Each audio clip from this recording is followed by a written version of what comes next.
Hello guys, what's up? This is Amit Mahajan. I hope that you are doing absolutely well. So guys, what's up and welcome to day one of our practice batch. This practice batch of GST is 100% English batch and I'm launching this 100% English batch for the first time for you guys. So all these lectures are going to be freshly recorded lectures and I'm going to provide you all the freshly recorded lectures only. I'm not going to dub anything and I'm not going to give you like this, but everything will be freshly recorded. So yes, before we move ahead, it is really very important for us to understand that how we are going to go ahead with the batch, right? So first of all, the practice batch does not have only solving of questions. It has, first of all, I will make sure that your concepts are clear. I will make sure that you everybody is on the same page, and then we will move ahead with the questions. After solving the questions, I will also give a lot of tests to solve that. I am expecting that you will also give your 200% in this batch to make sure that my 200%, your 200% will make it 400%. Very important part. And I will give you a proper planner how many days we will take to complete the entire batch. So I'll just show you that how many days we will take to complete the batch. Just have a look here. 1 second. Yeah. So I have made a rough plan that for introduction of GST you will take 1 day, supply we will take 2 days, charge we will take 2 days, time of supply, value of supply, exemptions. So this is a rough estimate, and according to this, we will take approximately 19 days to finish your entire GST, which will have concepts as well as the questions. Ekdam perfect.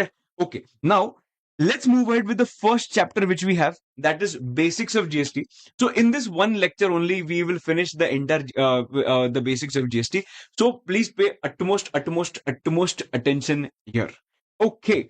So, sir, our taxation paper is of 100 marks, correct? So 100 marks, may direct tax has 50 marks and indirect tax has 50 marks. Ekdam simple. Okay.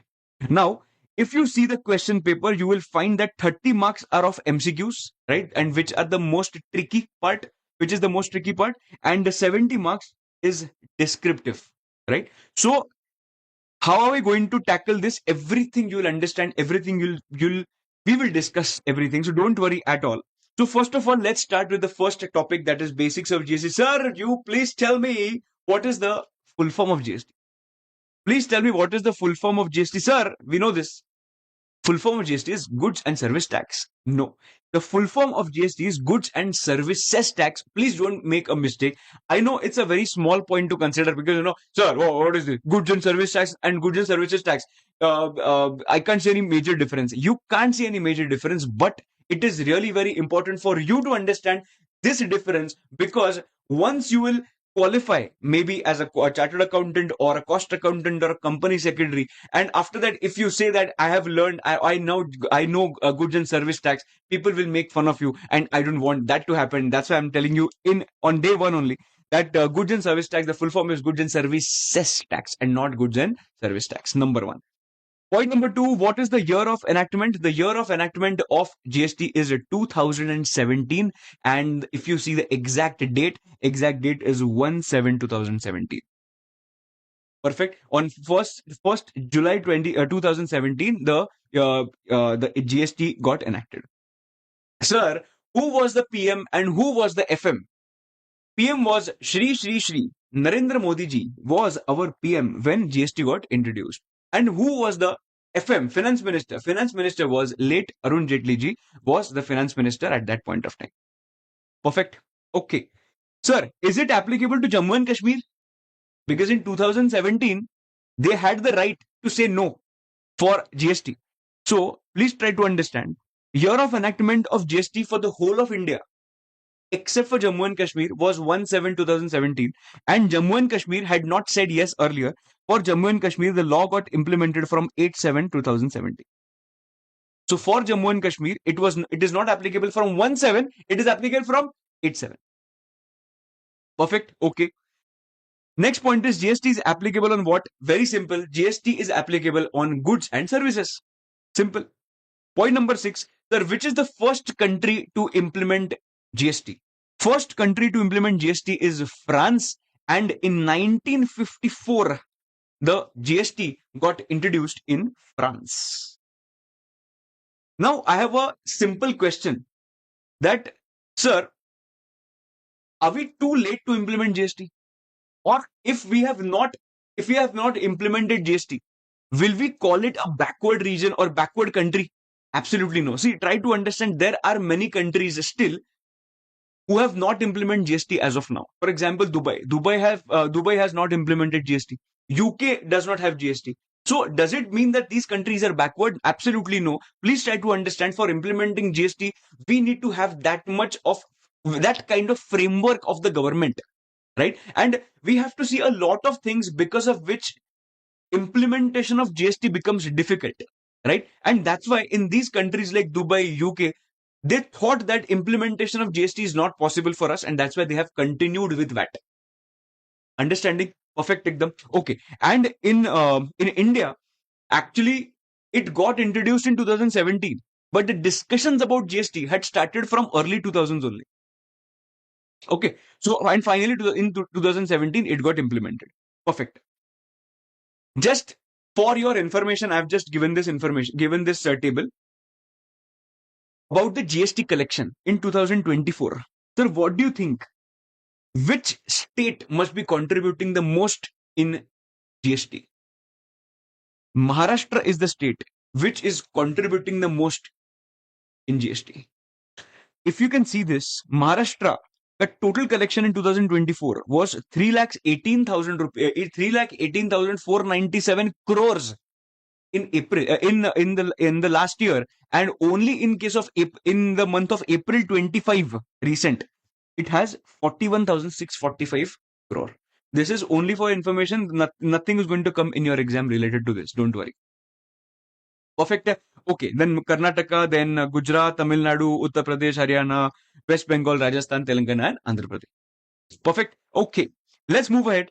Sir, let's discuss about one thing. What was the earlier law before implementation of GST? What was the earlier law? Number one. See, as you know that there were different taxes for goods and there were different taxes for services. So earlier, what used to happen is, okay, we will draw this diagram from scratch. Okay. Okay.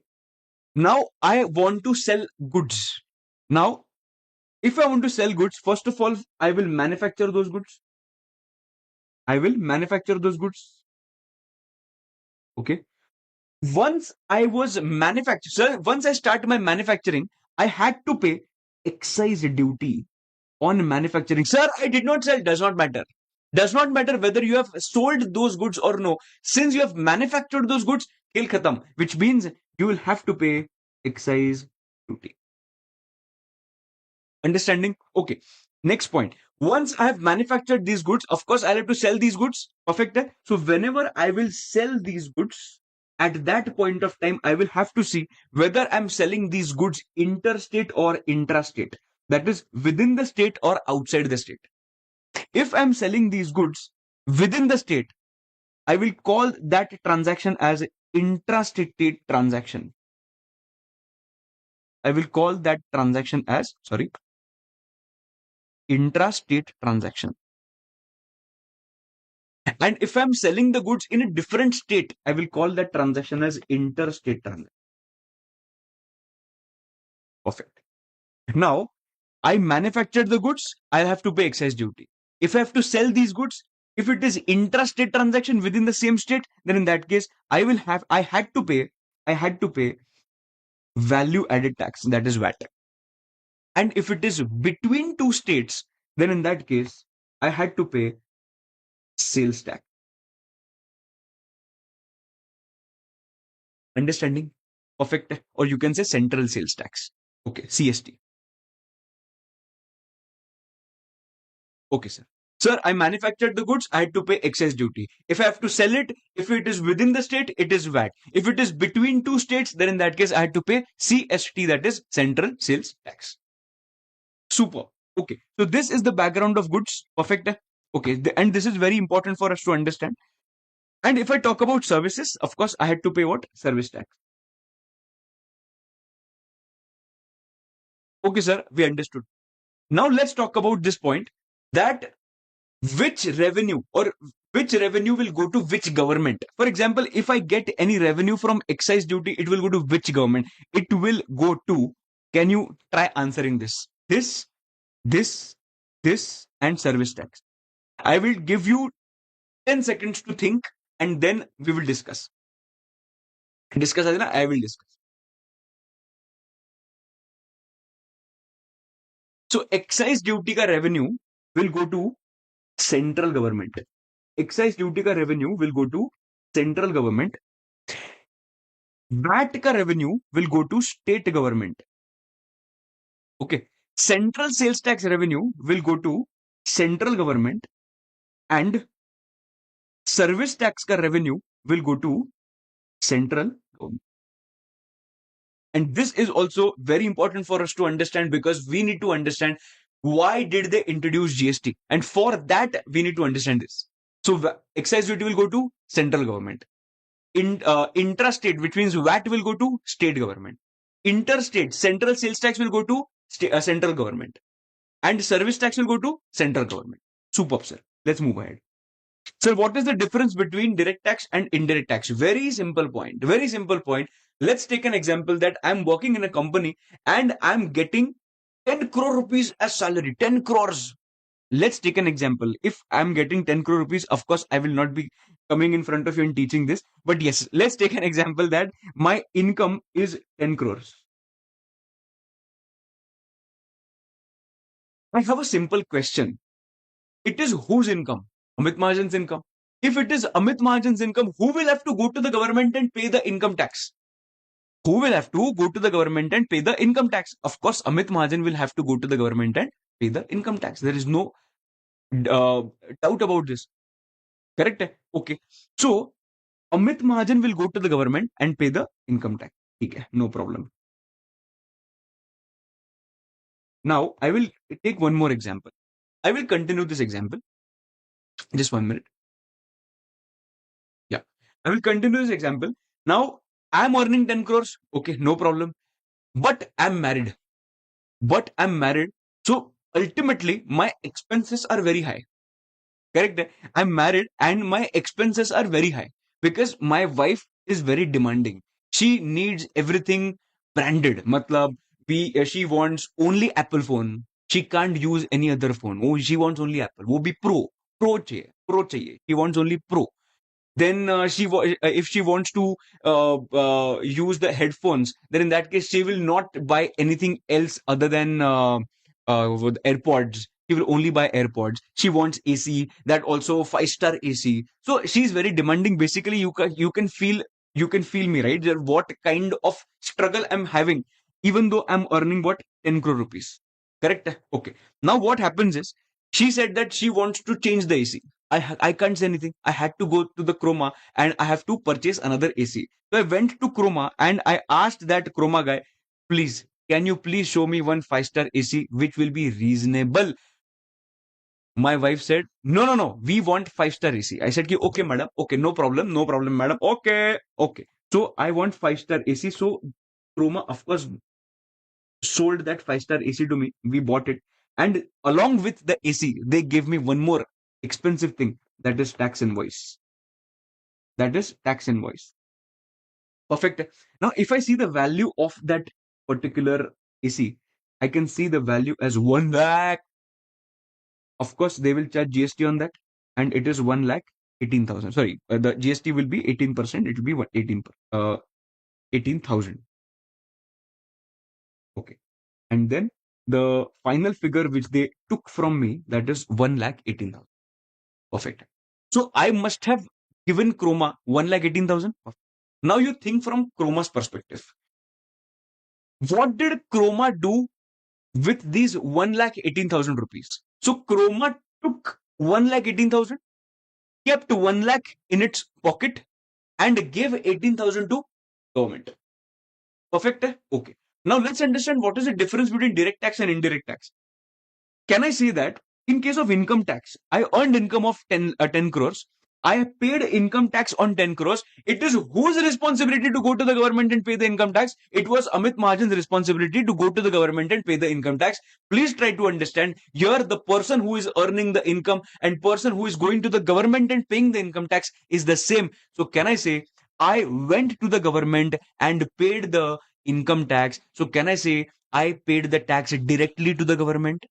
Yes, and that's why this income tax is known as direct tax. But in case of GST, can I say who ultimately who is ultimately bearing the burden? Of course, Amit Mahajan is ultimately bearing the burden. But please tell me one thing: am I going to the government and paying the income tax? Am I going to the government and paying the income? Sorry, am I going to the government and paying the GST? Absolutely no.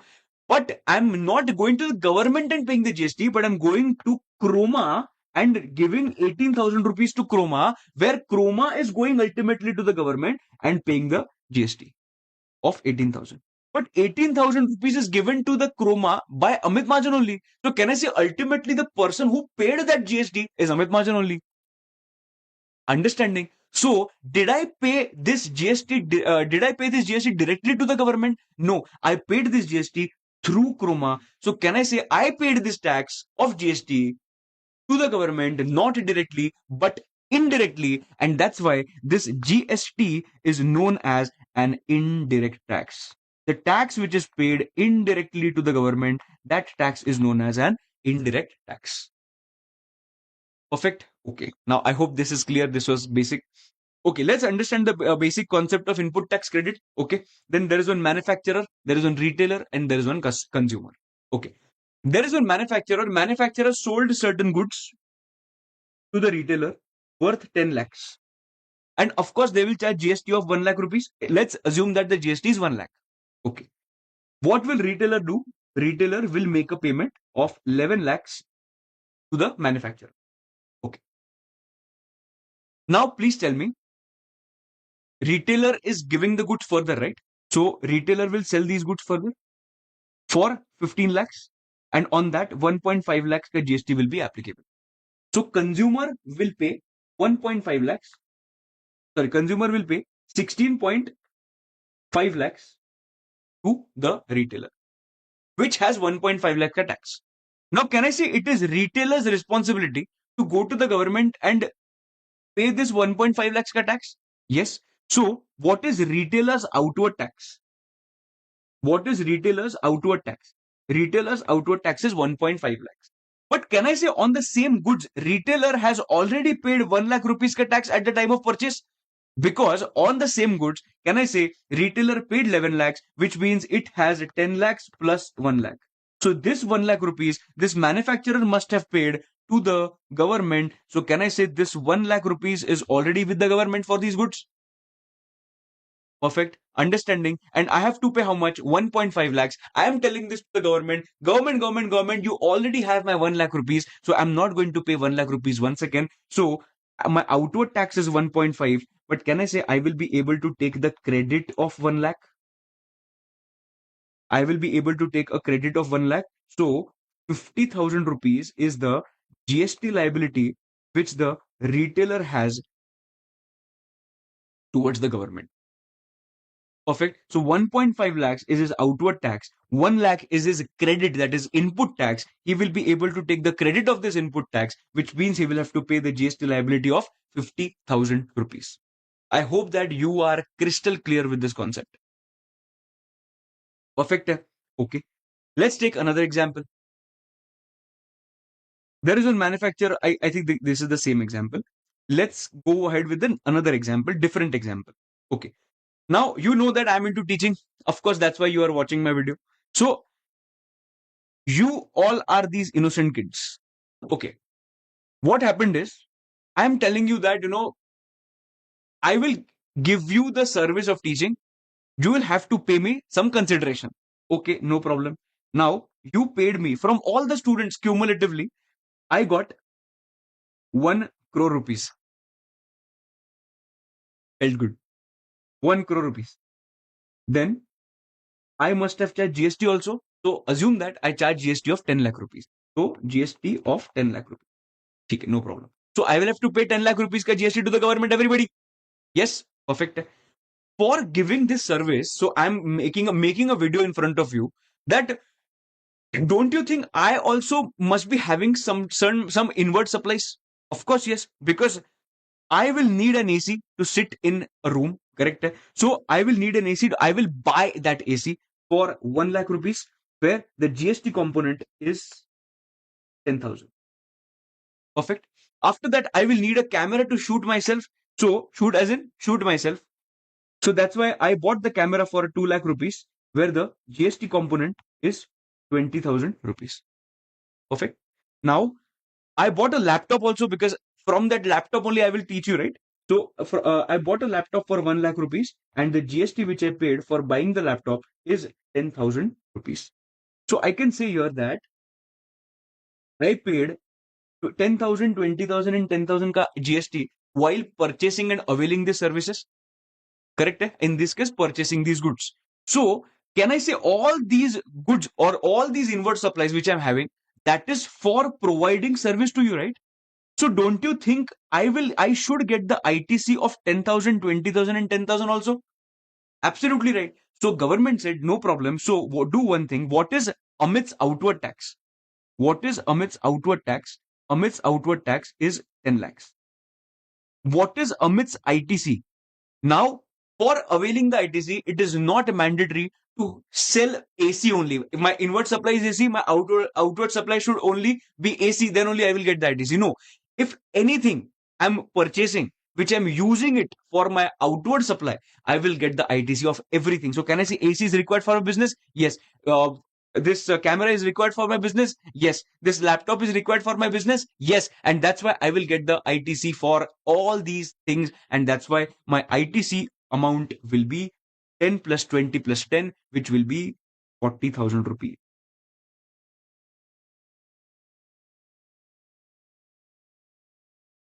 So my outward tax comes to 10 lakhs minus 40,000, that is 9 lakhs.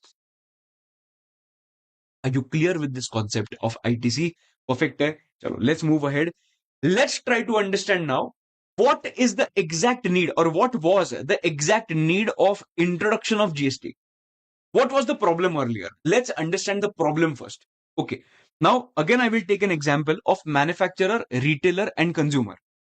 Perfect. Manufacturer, retailer, and consumer. Okay. Let's come here and write it here at as cost of this manufacturer. One second. Okay.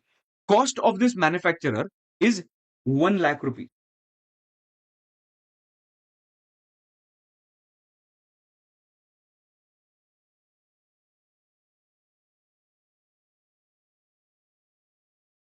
Just one second. What is happening?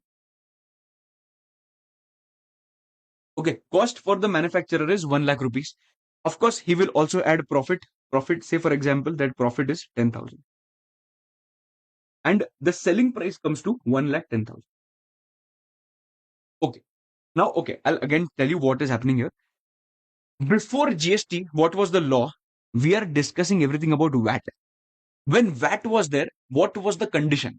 Right? So, manufacturer was there, retailer was there, and consumer was there. Manufacturer was manufacturing the goods. They must be paying excess duty also. Let's ignore that excess duty for the time being to understand this example. Right? After that, that manufacturer must be selling the goods to the retailer, and retailer must be selling the goods to the consumer. Can I say VAT is charged at this point also, and VAT is charged at this point also?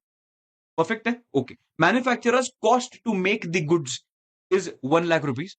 Profit is 10,000 rupees, and the selling price is 1 lakh 10,000 rupees. Okay. Now, of course, that manufacturer will charge VAT at the rate of 10%, assuming the rate is 10%. So, 10% comes to what? 11,000 rupees. So, what is the amount which the manufacturer will charge from the retailer? It is going to be 1 lakh 21.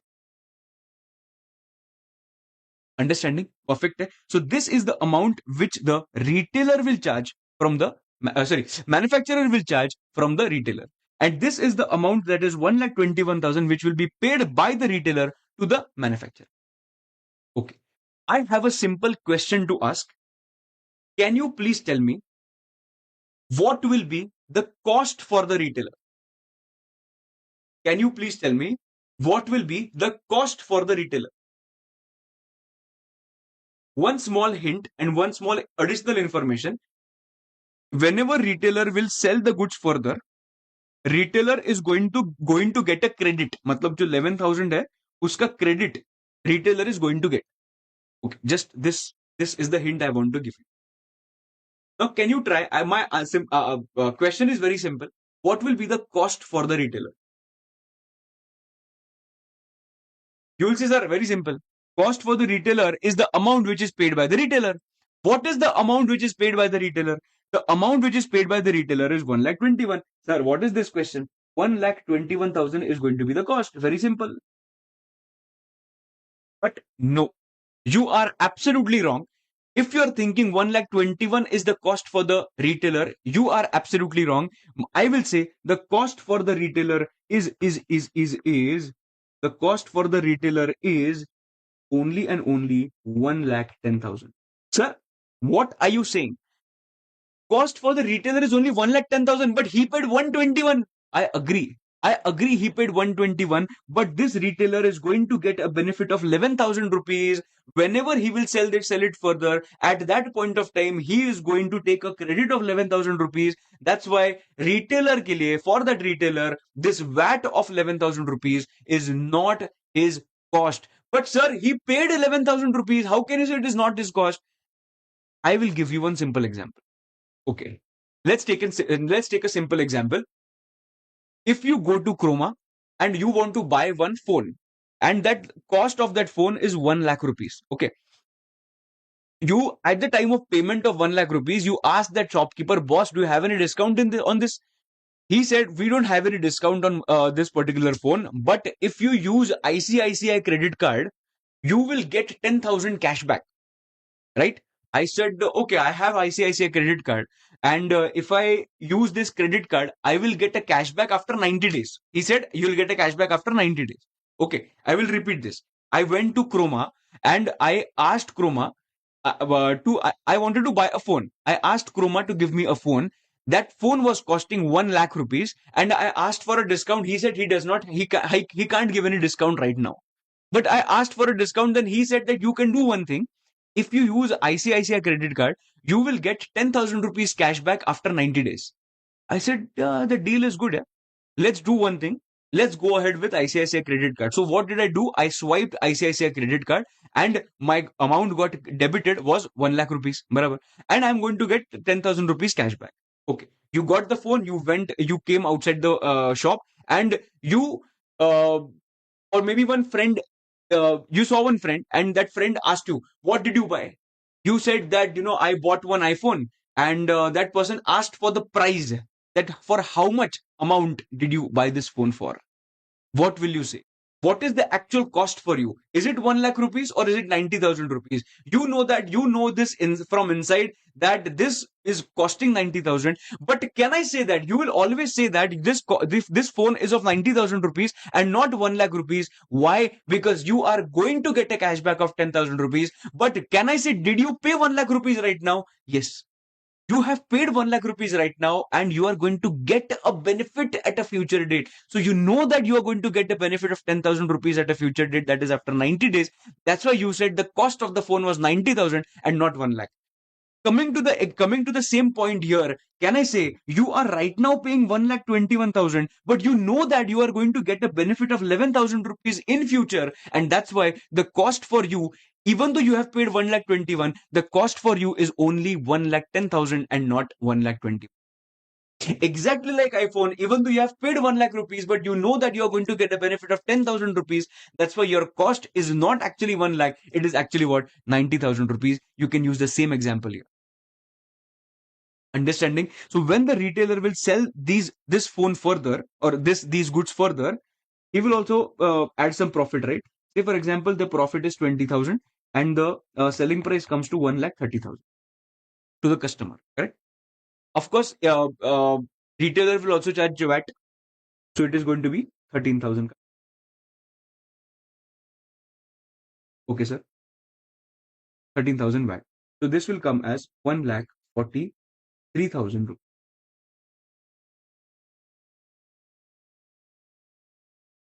1,43,000 rupees. Now, can I say when that retailer will take money from the retailer will take money from the customer? What is retailer's outward tax? Outward tax 13,000. Can I say 13,000 got credited in retailer's bank account because he got it from customer? So will he pay 13,000 to the government? No, he will take the ITC or credit, you can say, of 11,000 rupees. So can I say 2,000 rupees he will have to pay to the government? Okay. So can I say he got the benefit of 11,000 rupees here? So can I say now, are you convinced that 11,000 rupees is not retailer's cost? Yes, because he is going to get a credit of this 11,000 rupees. Perfect. Okay. Now, can you please tell me what is consumer's cost? If you get it right, I will say that you have understood the concept. What will be consumer's cost?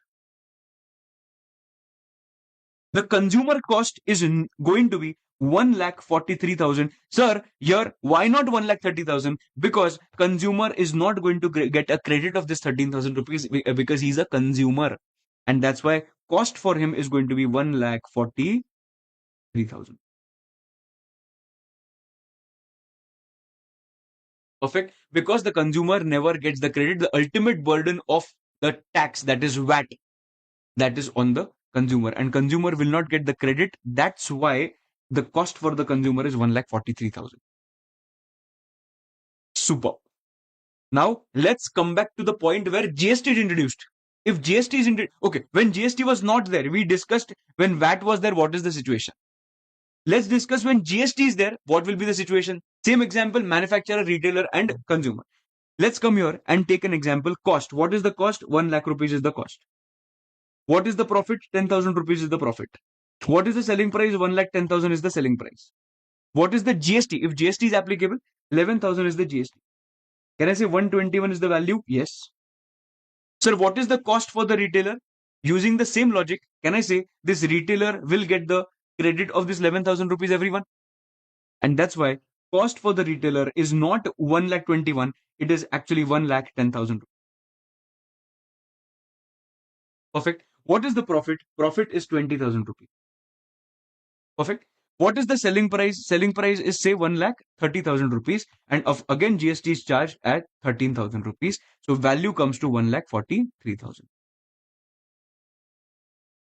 Now, what will be the cost for the consumer? Of course, he's a consumer. That's why the cost is going to be 1,43,000. Cost for the consumer is 1,43,000. But sir, I did not understand one thing.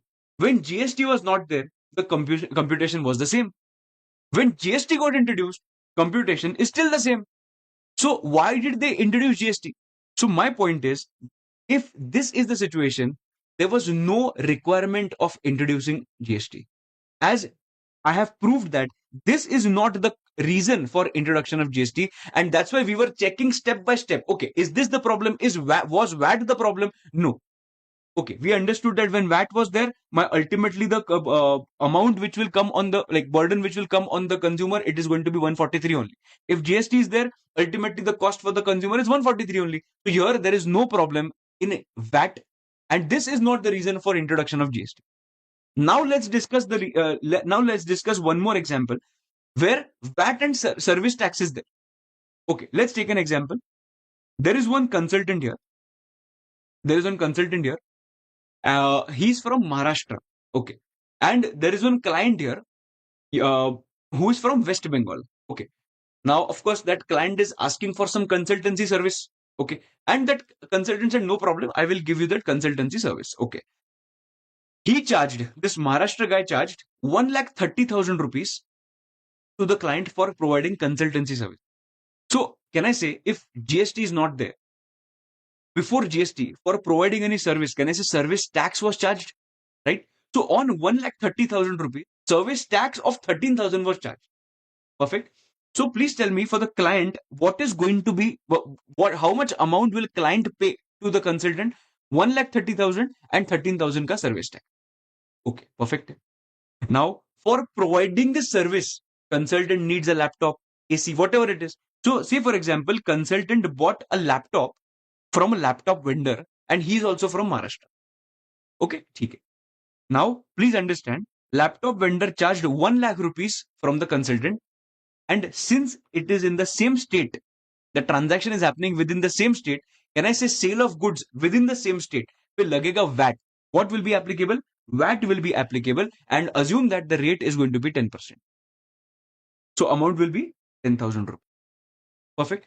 So Maharashtra guy, that consultant, will pay 10,000 rupees VAT to that laptop vendor. Okay, no problem.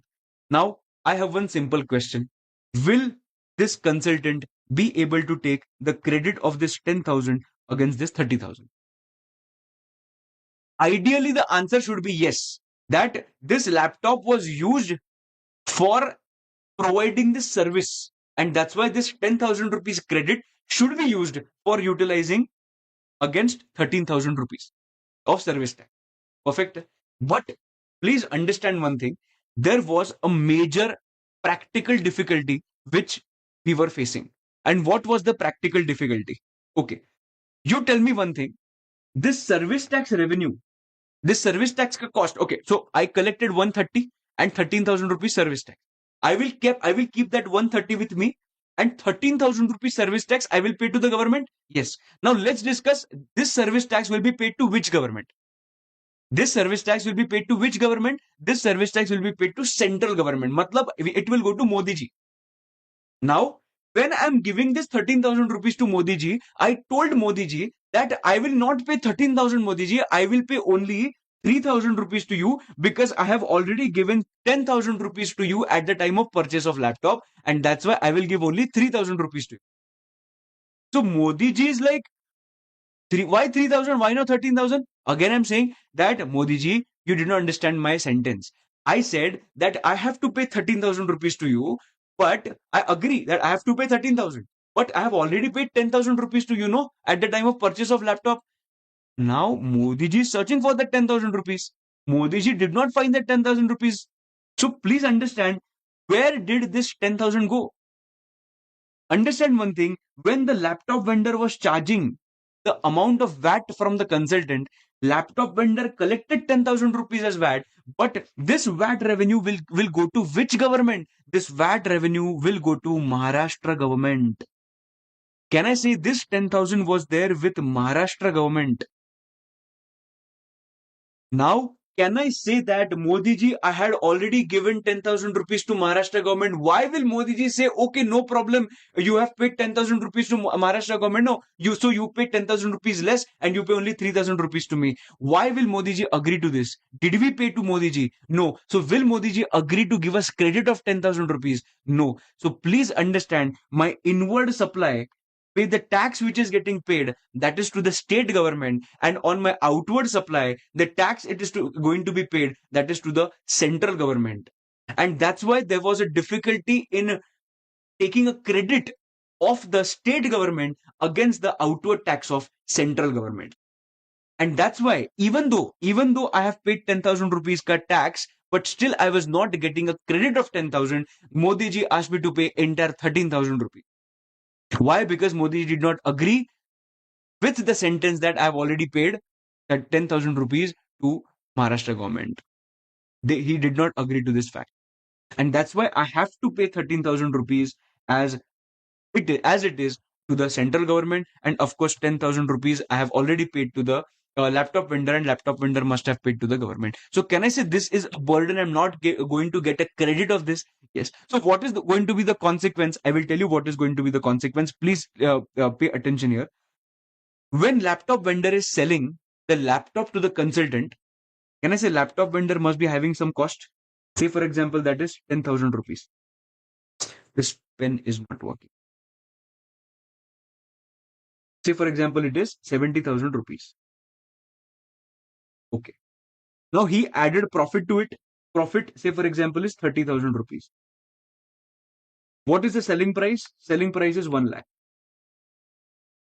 Perfect. He will charge VAT to it. Perfect. So 1 lakh 10,000.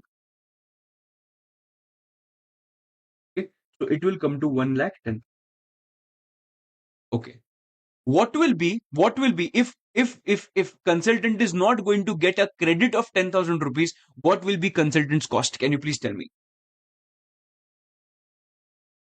If consultant is not going to get a credit of 10,000 rupees, what will be consultant's cost? consultant's cost will not be 1 lakh rupees. Consultant's cost in this case will be 1 lakh 10,000 rupees. And the reason is, for this consultant, the credit of this 10,000 rupees is not available. And that's why it will become his cost. And the cost will be 1 lakh 10,000. Are you understanding this? Perfect. Now let's understand the profit. He will also add some profit and everything. Okay, so cost for this is 1,10,000 rupees, and the profit will become, say, for example, 40,000 rupees, and the amount will come as one. Okay, and 1,50,000 per service tax comes to 115,000. So service tax will come to 15,000, and the value will be one. So this is another example. Don't consider this 130 here. This is another example. So what is going to be that client's cost? Client's cost is going to be 1,65,000. My only point here was, take 1 minute.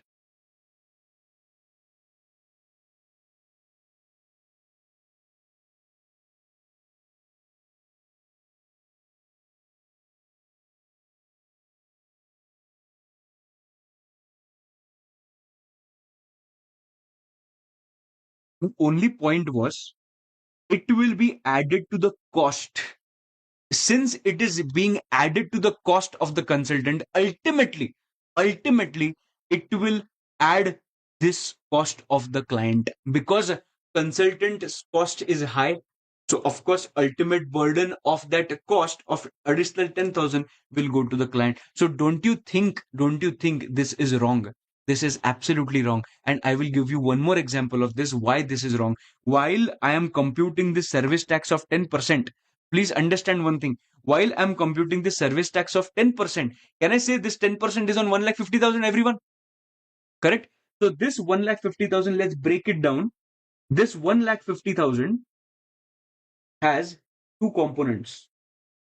One will be of 1,10,000 and second will be of 40,000. So there is no problem of 40,000. Problem is in 1,10,000. I will further bifurcate this 1,10,000 into two parts. 1 lakh rupees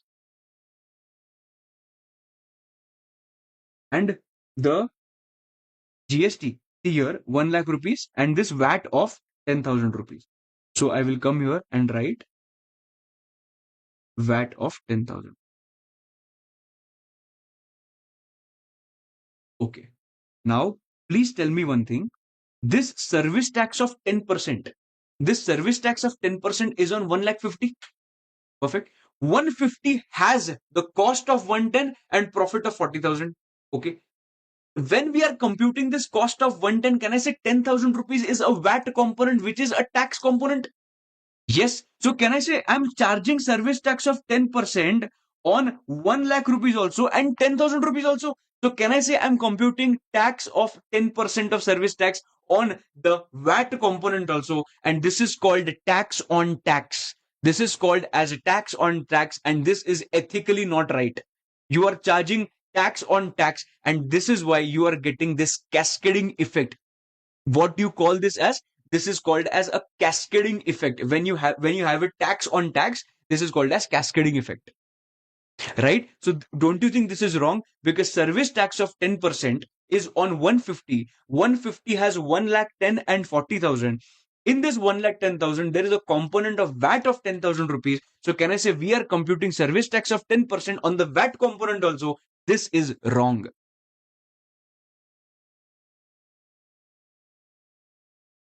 Understood? Perfect.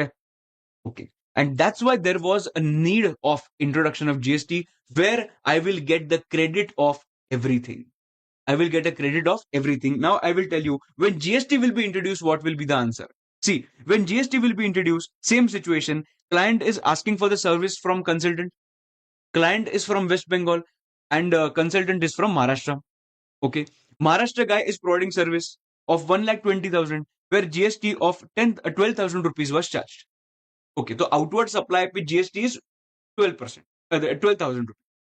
Okay. For providing the service, consultant bought a laptop for 1 lakh rupees, where he paid the GST of 10,000 rupees. Okay. Now, can I say his inward supply is also GST, outward supply is also GST? Basis the current understanding, can I say, will I get the credit? Yes, I will get the credit. Because of which, what will be the amount of cost? What was the cost earlier? 70,000, 30,000, right? So cost was 70,000 rupees. Profit is 30,000 rupees. Selling price comes to 1 lakh rupees. On this, GST will be applicable, that is 10,000 rupees. It will come to 1 lakh 10,000 rupees. So since Maharashtra consultant is going to get a credit of this 10,000 rupees, the cost for this Maharashtra guy will not be 1 lakh 10, it will be 1 lakh rupees. So I will write here 1 lakh rupees.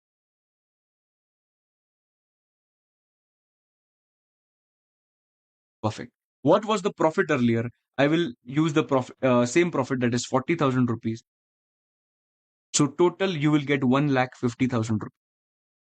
And on that GST will be applicable, that is 15,000 rupees. So the value is 1 lakh 65,000. So what will be the cost for the what will be the cost for the consultant? Consultant's cost is going to be 1 lakh 65,000. Now, can you tell me one thing? In this case, there is no cascading effect. In this case, can I say there is no cascading effect? Why so? Because this 15,000 rupees, this 10% which is charged, this is on this 1 lakh 50,000. Sorry, you have 140 on it. This should be 140. I was wondering how come the answer coming the same. So this should be 140. So 10% comes to 40,000. So this, sorry, 10% comes to 10% comes to 14,000. So that's why 1 lakh 54,000. And ultimately the cost is going to be 1 lakh 54,000.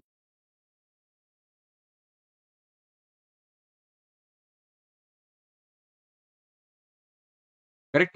This is 1 lakh 54. Now you can see the difference in the cost. So can I say ultimate burden on the consumer or ultimate burden of the cost? What was the cost earlier? 165. Keeping the same profit and everything. Here the cost will come to 1 lakh 54,000. So can I say here there is no cascading effect? Why no? Because you understand this 10,000 10% of GST is computed on 1 lakh 40,000. 140,000 has 40,000 and 1 lakh rupees, and this time this cost does not have any GST component because I'm going to get a credit of 10,000. No, that's why this 10,000 rupees will not form part of this cost. Understanding? Perfect ekdam. So that's why there was a need of introduction of GST. So can I say before introduction of GST, so why didn't we face this problem in the first situation? Because in the first situation, that VAT wala example, my inward supply was also VAT and my outward supply was also VAT. Understanding? So that's why inward supply pay, the credit was going to the same government, and on my outward supply also the amount is going to go to the same government. That's why when there is the same law, like state tax, outward supply is also state tax, there will not be any problem. If my inward supply is central tax, my outward supply is also central tax, there will not be any problem. When will the problem arise? When my inward supply is state tax and my outward supply is central tax, I will face the problem over there.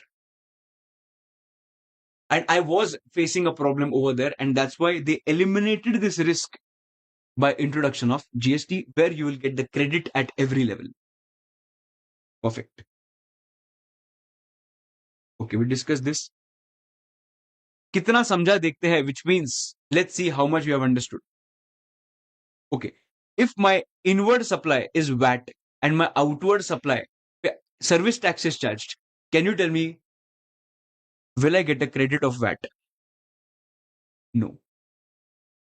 Correct? Because VAT का जो revenue है, that goes to state government. Service tax का revenue goes to central government. I will not get it. Service tax and VAT. Service tax का revenue goes to central government and VAT का revenue goes to state government. I will not get a credit. VAT and VAT, state government, same state government, I will get a credit. Service tax, central government, I will get a credit. Sorry, service tax, central government, central government, I will get a credit. Correct. I will get a credit. Correct. I hope you have understood this. Okay. The next part starts. GST is levied by whom? GST is levied by, you know this, central government, and GST is levied by state government, of course. What are the types of GSTs? CGST, that is central GST, SGST, IGST, and UTGST. Again, CGST, SGST, IGST, and UTGST. What is the full form of CGST? Central GST. What is the full form of SGST? State GST. IGST means integrated GST, not international GST. Okay, integrated GST. And UTGST is Union Territory GST. Perfect. Now we need to understand which GSTs are applicable in which situations. Let's see. If it is, assuming the rate is 18%, if it is intrastate supply within the same state, if the supply is intrastate, then two types. Okay, if the supply is intrastate, CGST and SGST is charged half. So CGST 9% and SGST 9%, and of course, if it is a union territory, UTGST will be charged. So CGST and UTGST, perfect, 9% and 9%. But if it is interstate transaction, IGST will be levied, and that is going to be 18%. Perfect. If it is intra, half, inter, 18% IGST. Okay. Sir, I understood that 18% rate is there. Intra hoga to half. If it is inter, then entirely amount will go to as IGST to the government. Which government will see that? Okay. Sir, how to identify whether the supply is interstate? Yeah, whether supply is intrastate or interstate? How will I understand it? Okay, let's understand. You tell me one thing. There is a supplier of Maharashtra, recipient of Maharashtra. Whether this is intrastate or interstate, of course, this is intrastate. Correct. If supplier is of Maharashtra and recipient is of Delhi, is it intrastate or interstate? Of course, this is interstate. Okay. Now, let's understand the provisions of identifying interstate and intrastate transaction. There are two things which you are going to consider. Number one, location of the supplier.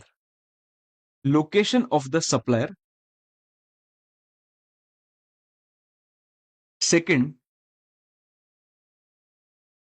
location of the recipient. We will not consider the location of the recipient. We have to consider location of the supplier and place of supply. If these two, supplier's location and place of supply, are in the same state, then it is intrastate. If location of the supplier and place of supply are in different states, it is going to be interstate. Which means location of the recipient is absolutely irrelevant for us. Which means, let's take an example here. Okay, sir, how to identify place of supply? For that, we have certain sections under IGST Act, section number 10, section number 11, section number 12, and section number 30. We have to learn section number 10 and section number 12 for the time being. Like in your syllabus, only two sections are there, 10 and 12. Understanding, everybody? Perfect. Okay. Now, two things are important: location of the supplier and place of supply. Location of the recipient is absolutely irrelevant. Let's take one example. There is one supplier from Tamil Nadu. There is one recipient from Maharashtra. Correct? We made an agreement and I asked that supplier to deliver the goods to Tamil Nadu only. Okay. So this supplier delivered the goods to one of the godowns in Tamil Nadu. Now, what is the location of the supplier. Location of the supplier is, okay, let's take an example, or I will ask you whether this will be interstate supply or intrastate supply. Whether this will be interstate supply or intrastate supply. Supplier's location is Tamil Nadu. Do we consider recipient's location? No. We consider place of supply. And of course, you must not be knowing right now, or you must have heard this. In place of supply, where the goods are getting delivered, that is the place of supply. And that's why in this transaction, the place of supply is also Tamil Nadu. And that's why this is an intrastate transaction and not interstate transaction. Even though recipient is located in Maharashtra, it does not matter to us because the recipient's location is irrelevant for us. Understanding? So that's why place of supply chapter is also so important for us, because of place of supply, we will understand whether this is going to be interstate or intrastate. And basis that, the revenue of the government will be determined. Correct? Perfect? Okay. So, two things to be considered, whether it is inter or intra. Everybody along with me. Number one, location of the supplier and place of supply. Correct. Perfect. Now we'll see what is GST compensation says, alcohol pay, what is the tax and everything. Okay, we will see this. What are the taxes, or which are the tax? Okay, before that also, I will discuss something more about this. I want to discuss this master chart with you. Okay, let's discuss this master chart. And if you do this master chart, I'm sure that you'll understand everything. Okay, this is the master chart. And before we discuss the master chart, let's discuss this first. Okay, now there are three parties: Inu, Binu, and Tinu. Okay. Inu, Binu, and Tinu. Inu is a manufacturer, Binu is a retailer, and Tinu is a consumer. Okay. No problem. Let's see now. Inu is from Maharashtra. Aram se, just be relaxed and just listen to this. Inu is from Maharashtra. Binu is also from Maharashtra. Manufacturer, retailer are in the same state. And goods are getting delivered. Goods are getting delivered from the manufacturer to the retailer. So can I say 10 lakh rupees is the value? Since it is intrastate, CGST, SGST will be applicable, everybody. CGST, SGST will be applicable 9% and 9%. Okay. This retailer will pay 10 lakh rupees as value of goods, 90,000 rupees as GST component, that is CGST, and 90,000 rupees as SGST. Perfect. Please remember one thing. If it is CGST and SGST, this CGST will go to central government and SGST will go to state government. Perfect. So when Maharashtra ka Inu will make a payment, Inu will always make two separate payments to the government. Number one, 90,000 rupees ka amount will be paid to central government and 90,000 rupees ka amount will be paid to the state government. Two separate payments will be made. Perfect. Okay, no problem. We will keep it here. Let's talk about Binu now. Can I say it was Binu's inward supply? Yes. So Binu must have paid 9%, 9%, which means 90 and 90 here. Yes. So can I say Binu will get the ITC of this? Yes. So whenever she will get the ITC, can I say she will get 90,000 rupees CGST ITC, 90,000 rupees SGST ITC. Simple, no problem. Okay. Now, when Binu is selling the goods further, Binu is from Maharashtra and this Tinu is from Karnataka. Tinu is from Karnataka. Okay, no problem. When Binu is selling the goods to Tinu for 15 lakhs, can I say since it is interstate, IGST at the rate of 18% will be applicable, everyone? IGST at the rate of 18% will be applicable. Okay, sir, no problem.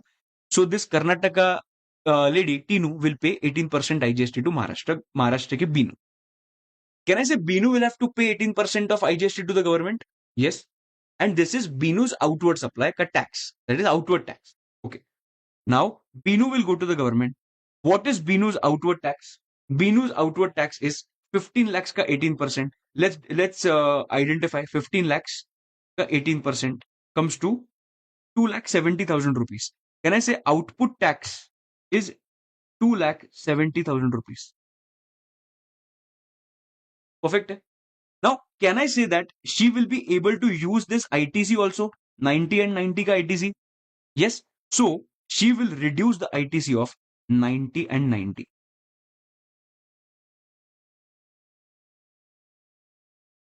So, of course, 270 minus 180, I should get the answer as 90,000.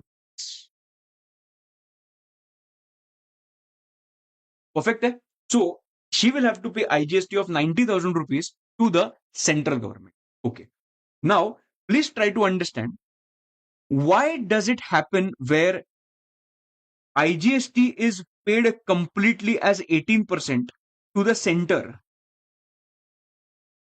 and intrastate half off.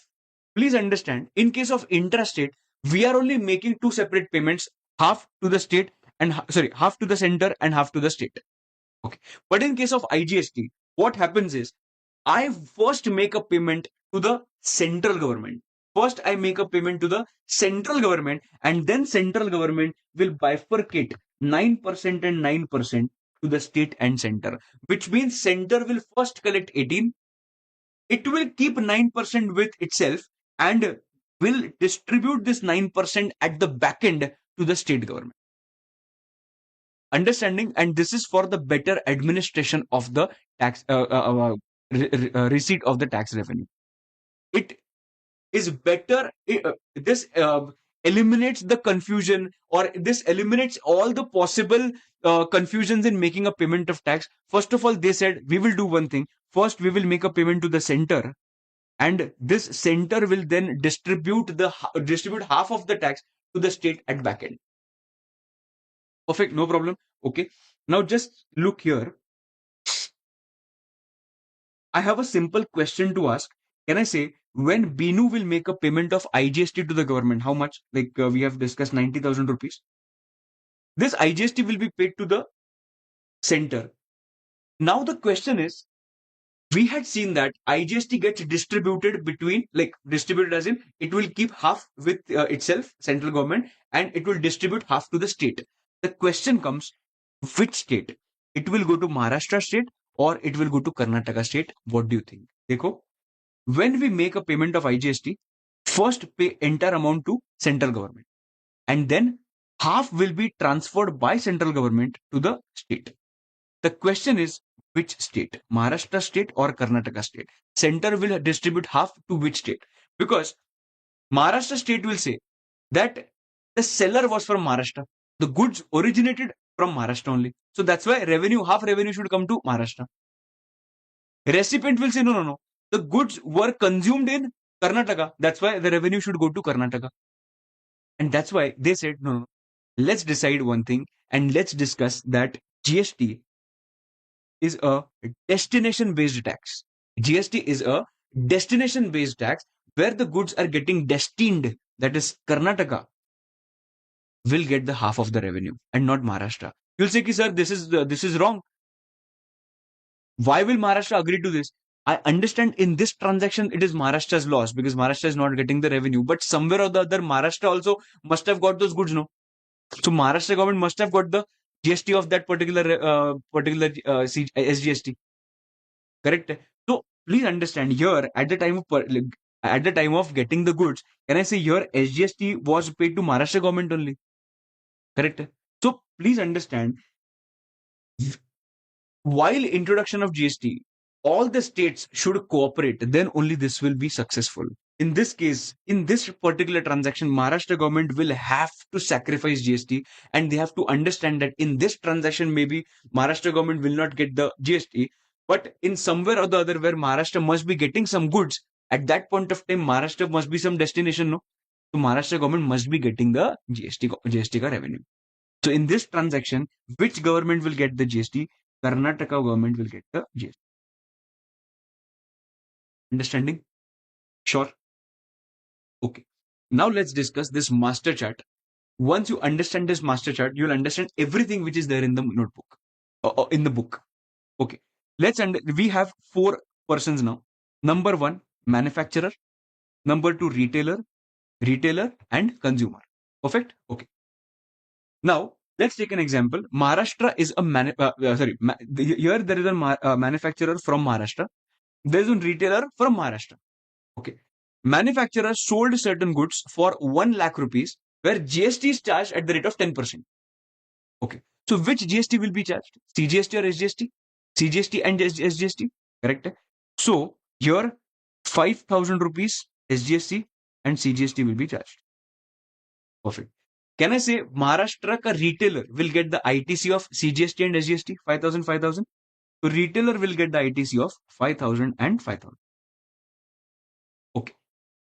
Now retailer of Maharashtra selling the goods to another retailer in Delhi for 1,50,000. Now on this transaction, which GST will be applicable? CGST, SGST or IGST? Of course, on this IGST will be applicable because this is interstate transaction. And that's why IGST of 15,000 rupees will be charged. Perfect, 10% GST. So can I say Maharashtra retailers outward tax is 15,000 of IGST? Yes. So let's come here and write IGST output tax 15,000. So what is the output tax of this person? 15,000 rupees of output tax. And CGST, SGST, that is 5,000 rupees and 5,000 rupees ka credit I will be able to take. And here the answer will be 5,000 rupees of IGST. Understanding? Easy? Okay. Now let's discuss retailer's perspective. Now this Delhi retailer. Now Delhi retailer must have has taken certain goods for 1,50,000 and Delhi retailer must have paid 1.5 lakhs ka 15,000 rupees ka IGST. Can I say this retailer must be getting or will get the ITC of 15,000 rupees or IGST? Yes. So here it will come as 15,000. Okay. Now Delhi retailer is selling the goods further to the consumer for 2 lakh rupees. And he's also from Delhi. Can I say this is intrastate transaction? If it is intrastate transaction, can I say GST of 10% will be applicable? So CGST, SGST will be applicable. So CGST, SGST matlab 10,000 and 10,000, which will be 20,000 rupees ka total GST. Correct? So what is retailer's output tax? Output tax is CGST 10,000 and SGST 10,000. Okay. Now we have to make two separate payments to center, one to center and one to the state. Okay. Now the question is, sir, I have limited IGST. I don't have sufficient IGST to utilize. I will utilize this IGST first against CGST, or should I utilize this against SGST first? What do you think? Of course, I will get the ITC. The question is, I will be able to utilize IGST first against CGST only, or I can use against SGST also. What do you think?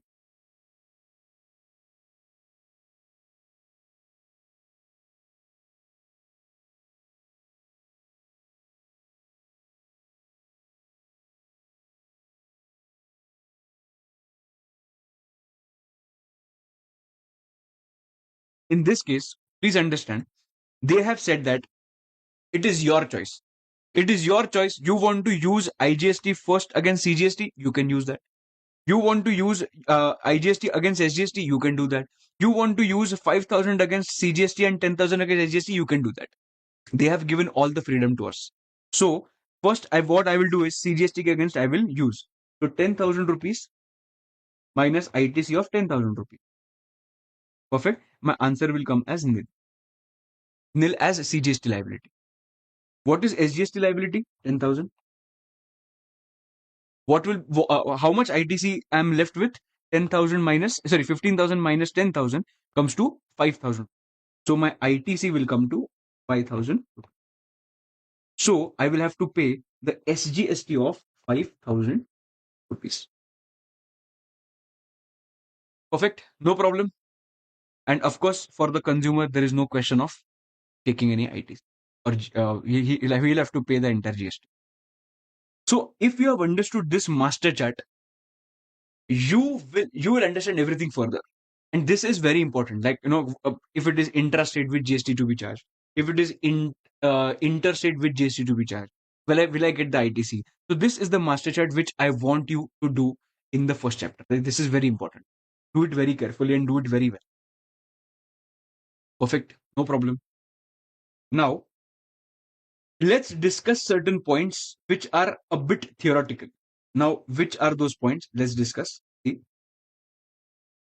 which are the taxes which are subsumed under GST? Now, if you see the taxes which are subsumed, I will say that,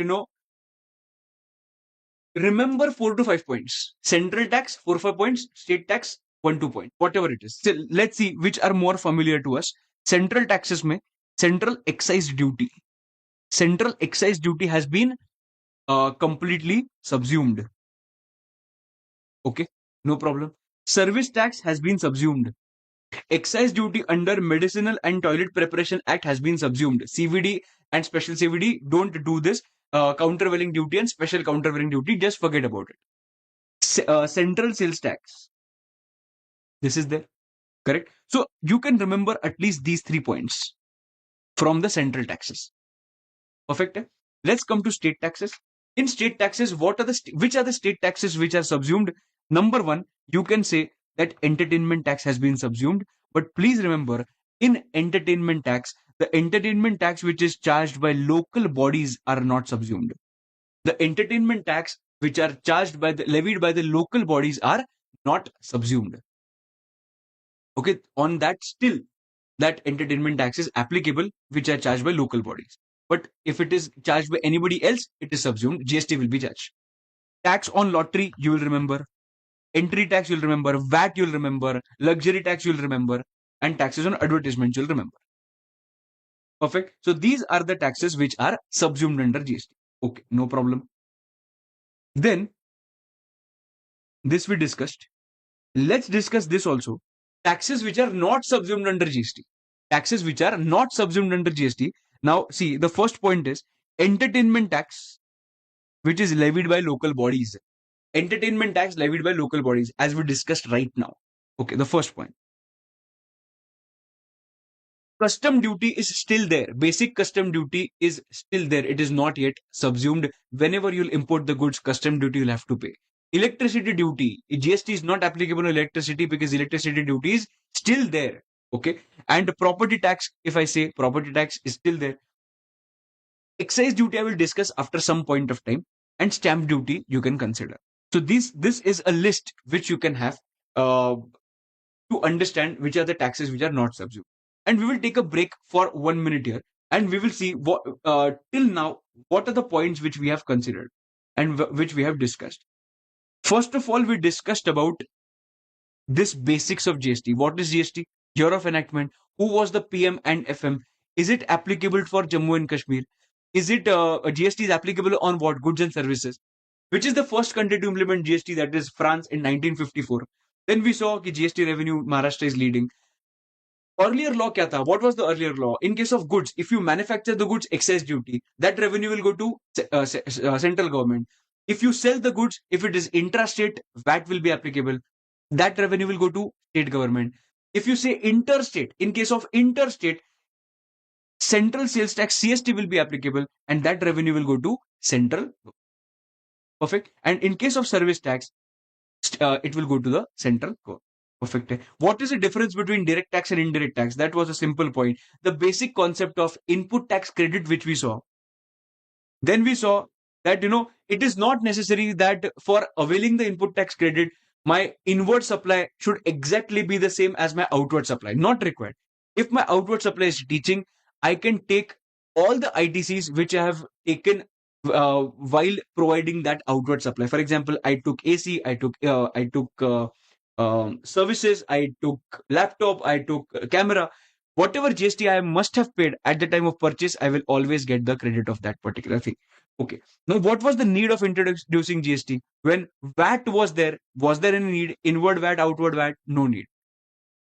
But the problem came when my inward tax is state tax and my outward tax is central tax. My inward tax is central tax and my outward tax is state tax. There was a problem. And because I was not going to get a credit in that point, that's why that amount of tax which is charged at the earlier stage, that was getting added to my cost. And that's why I was facing double taxation. Perfect. GST is levied by whom? GST is levied by two governments, central government and state government. We follow dual GST model. Okay. CGST, SGST, IGST, and duty GST. Okay. If it is intrastate supply, CGST and SGST will be applicable. If it is a UT, then CGST and UT GST will be applicable. If it is interstate supply, then in that case, IGST will be applicable. In IGST, first of all, the revenue will go to the central government, and then central government will bifurcate and keep half of the revenue with itself, and will give half to the state government. And which state government, destination based, whatever will be the destination of the goods or supply, to that state government, that revenue will be distributed. Perfect. How to identify interstate, intrastate? Location of the supplier and place of supply. If they are in the same state, this is intrastate. If they're in different state, this is interstate. Okay. Now we did not discuss this. We did not discuss this. We discussed this. Which taxes are subsumed. Then we saw which state to destination based tax. So destination state. Then we saw one master chart. Understanding. Now let's do and we discuss one more thing: taxes which are not subsumed under GST. This is a list. We will discuss one more thing, and then I will take you to the book, that is Rapider, which we are going to follow, and I will tell you that what are the additional things which we need to understand. Okay, what is the difference between direct tax and indirect tax? The first thing, the meaning. It is a tax. What is this direct tax? It is a tax which is levied on income earned by the person during the previous year. Whatever will be the income I will be earning, I will have to pay tax on that. Perfect. I will have to pay tax on. Indirect tax may, it is a tax which is levied on supply of goods or services. Direct tax is on income, which means income tax is on income, and indirect tax, that is GST, is on goods and services. Incidence of tax falls on the person earning the income. The person who is actually earning the income, it will be that person's responsibility to go to the government and pay the GST. But in case of GST, sorry, one second. The person who is earning the income, it is that person's responsibility to go to the government and pay the income tax. Perfect. But in case of GST, the burden falls on the different person. Perfect. Because ultimately the burden of GST is coming on me, but I'm not going to the government and paying the GST. I'm giving this GST to Chroma, that is the supplier, and supplier is going to the government, knocking the door of the government and paying the GST. See, the incidence falls on the different person. Usually, taxes are collected by the seller from the buyer and deposited the same to the government by the seller. The nature of direct tax is progressive. Higher the income, higher the tax. That's why it is progressive. But indirect tax nature is regressive. It does not matter whether your income is high or low. You are going to get tax at the fixed rate. So, for example, if Mukesh Ambani goes to buy a packet of bread, if I go to buy a packet of bread, we are going to get charged the same rate of GST. So, where is Mukesh Ambani? Where is Amit Mahajan? Sorry, where is Mukesh Ambani? Where is Amit Mahajan? Still, it does not matter how much Mukesh Ambani is earning and how much Amit Mahajan is earning. That does not matter to charge GST, and that's why GST is what? Regressive. IDT is regressive. Okay. Shifting of burden. In income tax, can I shift the burden to you to pay my income tax? Of course, no. I will have to pay the income tax. Perfect. But in case of GST, I can shift the burden on the supplier. I have to shift the burden on the supplier, and supplier will go to the government and pay the GST. Understanding? Perfect. Okay. Now let's do one thing. Let's take a short break of just 2 minutes, and then we will go to the Rapider, that is the concept book, and we will discuss the things further. Right? Okay. Just take a break of 2 minutes. And after that, I will take hardly 30-35 minutes more to finish the entire chapter. Okay, guys, let's come to this point. So this is a Rapider. First of all, we'll see, we have already seen this. So this is done. Direct tax, indirect tax. Taxes which are subsumed under GST. This is also done. Perfect. Features of indirect tax. Let's come to this point. Now, this is a very basic point and you'll understand everything. An important source of revenue. Of course, for the government, this is important source of revenue. Tax on commodities and services. Of course, GST is charged on commodities and services. Shifting of burden. Now, you know this in indirect taxes. Here, the burden, ultimate burden of payment, I'm saying. See, ultimate burden of indirect tax, that is GST, will come on me only. But who will go to the government and pay the GST? That burden I'm shifting to the supplier. Perfect. So 1 is done, 2 is done, 3 is done. No perception of direct pinch, which means in direct tax, matlab in income tax, if we earn 30 lakhs, At the end of the year, I'll have to pay income tax for the entire financial year. So that becomes a direct pinch to you. And that's why income tax has a direct pinch, but in indirect tax, you won't even realize that you have paid the GST. For example, you went out and you bought a packet of chips. You paid 10 rupees, but 10 rupees had GST. Did you realize? No. That's why they said that there is no perception of direct pinch here. Is it inflationary? Of course, this is inflationary. If the batch is of 5,000 rupees, and if I add 10% of GST on that, it will become 5,500 rupees. Correct? So this is definitely inflationary. It has a wider tax base. It has a wider tax base because richest of the rich person and poorest of the poor person, everybody will have to pay the GST. Correct? It promotes social welfare. Yes, we know that. Correct? Regressive in nature. GST is what? Regressive. It does not matter how much you're earning, but still you'll have to pay the same rate of GST. Everybody will have to pay the same rate of GST. Which is the first country to implement GST? This is France in 1954. We discussed. GST model has a dual GST model. See, that is the central government and state government. Right? Now, what is the concept of GST? See, GST is a value added tax. So, what is the meaning of value added tax? If there is no value addition, GST will not be applicable? No, GST will not be applicable. Sir, can you give an example? Definitely, yes. See, there is one person A, B, and C. C is a consumer, B is a retailer, A is a manufacturer. Okay. Now, say for example, A sold certain goods to B for 1 lakh, right? And 10,000 GST is charged. Okay. B did not add any value to it, and B sold the same goods for 1 lakh rupees only.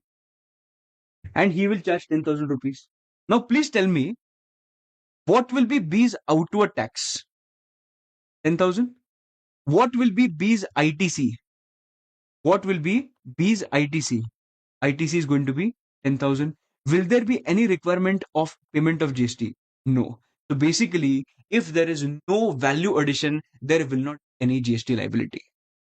And that's why they are saying that GST is a value added tax on sale or services or both. Understanding? So, ये point हो गया. GST is a destination based tax. GST is a destination based tax. We already know this. GST offers comprehensive and continuous chain of tax credit because at every level you get a tax credit. Okay. GST where burden is borne by the final consumer. Please understand, the person who is ultimately going to pay that amount, pay as in feel that burden of that amount is going to be the consumer. Correct? Okay. Then I will give this amount to you and you go to the government and pay the GST. You are the supplier, I'm the consumer. I will pay the GST, but I will give it to you and you will go to the government. और उसको क्या बोलते हैं? What will you say? What will you call this? You will call this as shifting of burden. Shifting of burden of payment of GST, but ultimate burden of burden of tax is coming on the final consumer only. So GST where burden is borne by the final consumer. GST eliminates cascading effect of tax. You already know this now. Since you are getting credit at every level, in nobody's cost, earlier level tax is getting included. And that's why there is no tax on tax in GST because you are getting credit at every level. Okay. GST brings uniform tax structure all over India. Yes. Okay. Concept of GST, whatever must be the deficiencies, government thought that GST will be a cure for ills of erstwhile indirect tax. Perfect. Now, this is the master chart which we discussed. Let's discuss about deficiencies in VAT. Now, theoretical points you'll understand. See, deficiencies in VAT. Number one, double taxation. Why double taxation? I will give you one simple example. Earlier, what used to happen is I used to make a software. Now, selling of software is like selling of or providing of service, provision of service. But I was putting that software in a pen drive and I'm selling that pen drive. Now, if you see the definition of VAT, if goods are sold, VAT is applicable. And if service is given, service tax is applicable. Selling of software is falling under services definition. And selling of pen drive is falling under goods ka definition. And that's why VAT was also getting charged and service tax was also getting charged. Because pen drive is getting sold. That's why goods are getting sold. And of course, service is also getting provided, because main point is what? Main point is software. And that's why both the taxes were getting applicable. And this was leading to double taxation. Are you understanding?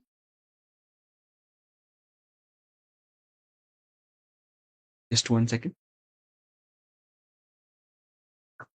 Okay. So this is the point of double taxation. Now, set off of Senvat and State VAT. Now, what is the meaning of Senvat? Please understand. Earlier, whatever will be the inward supply on which central tax was applicable, which means it can be excise duty, it can be service tax, or it can be central sales tax. So I was getting a credit of this, right? So credit of all the central taxes was known as Senvat. Credit of all the central taxes was known as Senvat. Understanding? Credit of all the central taxes was known as Senvat. So set off of Senvat and set off of state VAT. Matlab set off of Senvat against the state VAT. Was it possible? No, because my inward was central tax, my outward was state VAT. That's why the set off was not possible. We have already seen this. Easy.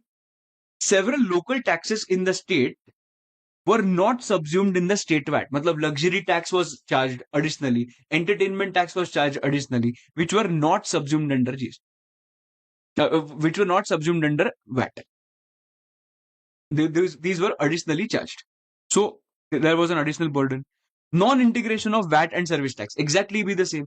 My inward tax is VAT, which I've paid, and my outward tax is service tax. I'm not able to use my VAT credit against my outward tax or service tax. Same point. When goods were manufactured and sold, both excise duty and state level VAT were levied. Earlier, what used to happen is, see, you will find this example here. Assessable value is 1000. Excise duty,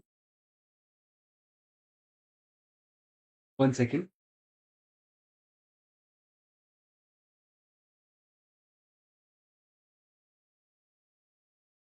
Yeah. Assessable value was 1000 and the excise duty was 12.5%. That is 125. Taxable value of for VAT is 1125. Okay. Now, if I'm selling it further, can I say VAT will be applicable? Yes. And if VAT is applicable, that is 14.3, that is applicable on 1125.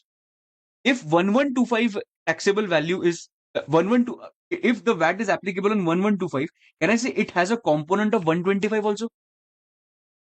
Understanding? So that's why it was double taxation. This is basically cascading effect. This has a cascading effect, tax on tax. Correct? So this was also a major problem. Okay. Next point, destination based tax. GST is a destination based tax. Okay. Now the point is, sir, what is intrastate transfer? When location of the supplier and place of supply are in the same state, then it is intrastate transfer. If location of the supplier and place of supply are in different states, then it is interstate transfer. Correct? Okay. How to decide IGST or CGST SGST while raising invoices? See, if location of supplier and place of supply are in the same state, then it is intrastate, and on that CGST SGST will be applicable. Perfect. If both are in different states, like supplier's location and place of supply are in different states, then it is interstate transaction and IGST will be applicable. Perfect. Okay.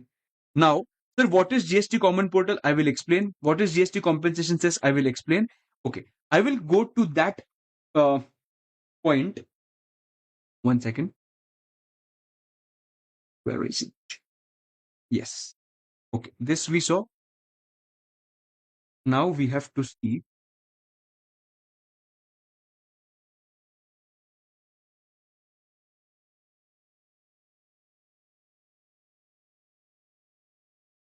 Okay. First, we'll see GST applicability. Okay. Come here. Let's discuss the GST applicability. So GST is levied on all goods and services except for alcoholic liquor for human consumption, which means GST is applicable on all. Okay. Except for alcoholic liquor for human consumption and petroleum crude, diesel, petrol, aviation turbine fuel. aviation turbine fuel, and natural gas. So basically, on these products, GST will not be applicable. Perfect? Eh? Okay. Now, on alcoholic liquor for human consumption, they said GST will not be applicable because state government is very, very adamant on this part. Why you do whatever? I am not going to leave my bottle for GST because the major revenue for the state government, major revenue of the state government comes from alcohol. Approximately 200 to 300% of taxes are coming from alcohol. Now, please try to understand this point. If these many taxes are coming from alcohol, and if we start charging GST on that, for example, the value, the cost is 100, right? And if taxes are 200%, if taxes are 200%, and if we start charging GST, that is 28%. Maximum if we charge 28%. So can I say, okay, tax is usually 200, 400. It varies from state to state, right? So if a state is charging 200% tax, and if we say that GST will be applicable, and now only 28% will be charged, or from that also, state will get only half, which is 14%. Don't you think for the state government, this will be the biggest hit, revenue hit, from 200% straight to 14%? That's why government was very clear. I'm not going to leave my alcohol bottle. I'm not going to leave my beer. I'm not going to leave my whiskey bottle. I'm going to keep this alcohol, that taxation with us. We are not going to give it to anybody, and GST will not be charged on this point. Understanding? So, if we talk about the GST applicability on alcohol, GST will not be applicable on alcohol because the state government's revenue is huge from the alcohol taxes. Which are the taxes which are charged on alcohol currently? Number one, excise duty at the time of manufacture. And if it is intrastate, then VAT. If it is interstate, then it is CST. Understanding? Easy? Okay. And no GST. Similarly, let's discuss this about. Let's discuss more about this. At the time of COVID, if you remember, at the time of COVID, if you remember, all the temples were closed. All the masjids were closed. All the Jain temples were closed. Gurudwara were closed. Everything was closed. But what was open? Alcohol shops were open. People were standing in the queues to buy alcohol. Why was government allowing alcohol to get sold? Because alcohol ka revenue to the state government is huge, and that's why. And at that point of time during COVID, state governments needed money to spend on people, and that's why they were encouraging you to drink more and more alcohol so that the state government will get more money in the form of taxes. Are you understanding how important alcohol is for the state government? So this is the first point. The second point, let's discuss tax on petrol. Do you think, okay, right now there is no tax on petrol, but I want to ask you one genuine question. Do you think GST should be applicable? Sorry, as such, right now there is no GST on petrol. There is no GST on petrol, but I want to ask you one thing. Can you please tell me, should GST be applicable on petrol? Should GST be applicable on petrol? What do you think? Right now there is no GST on petrol.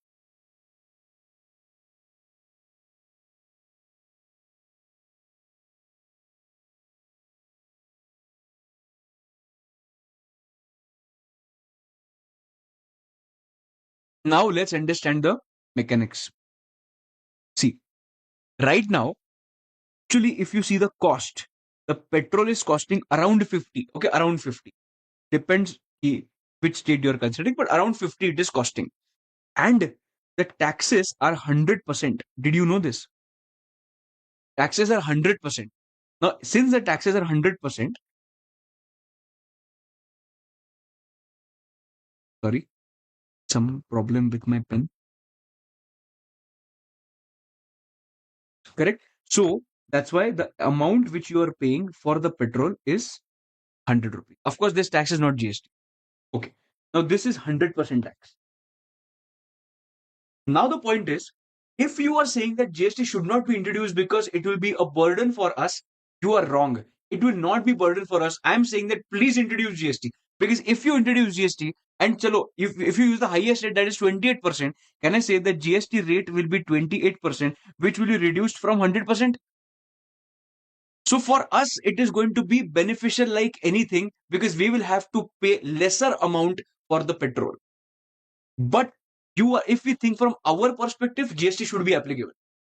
But if you think from government's perspective, GST should not be applicable, because right now government is getting 100% and now government will get only 28%.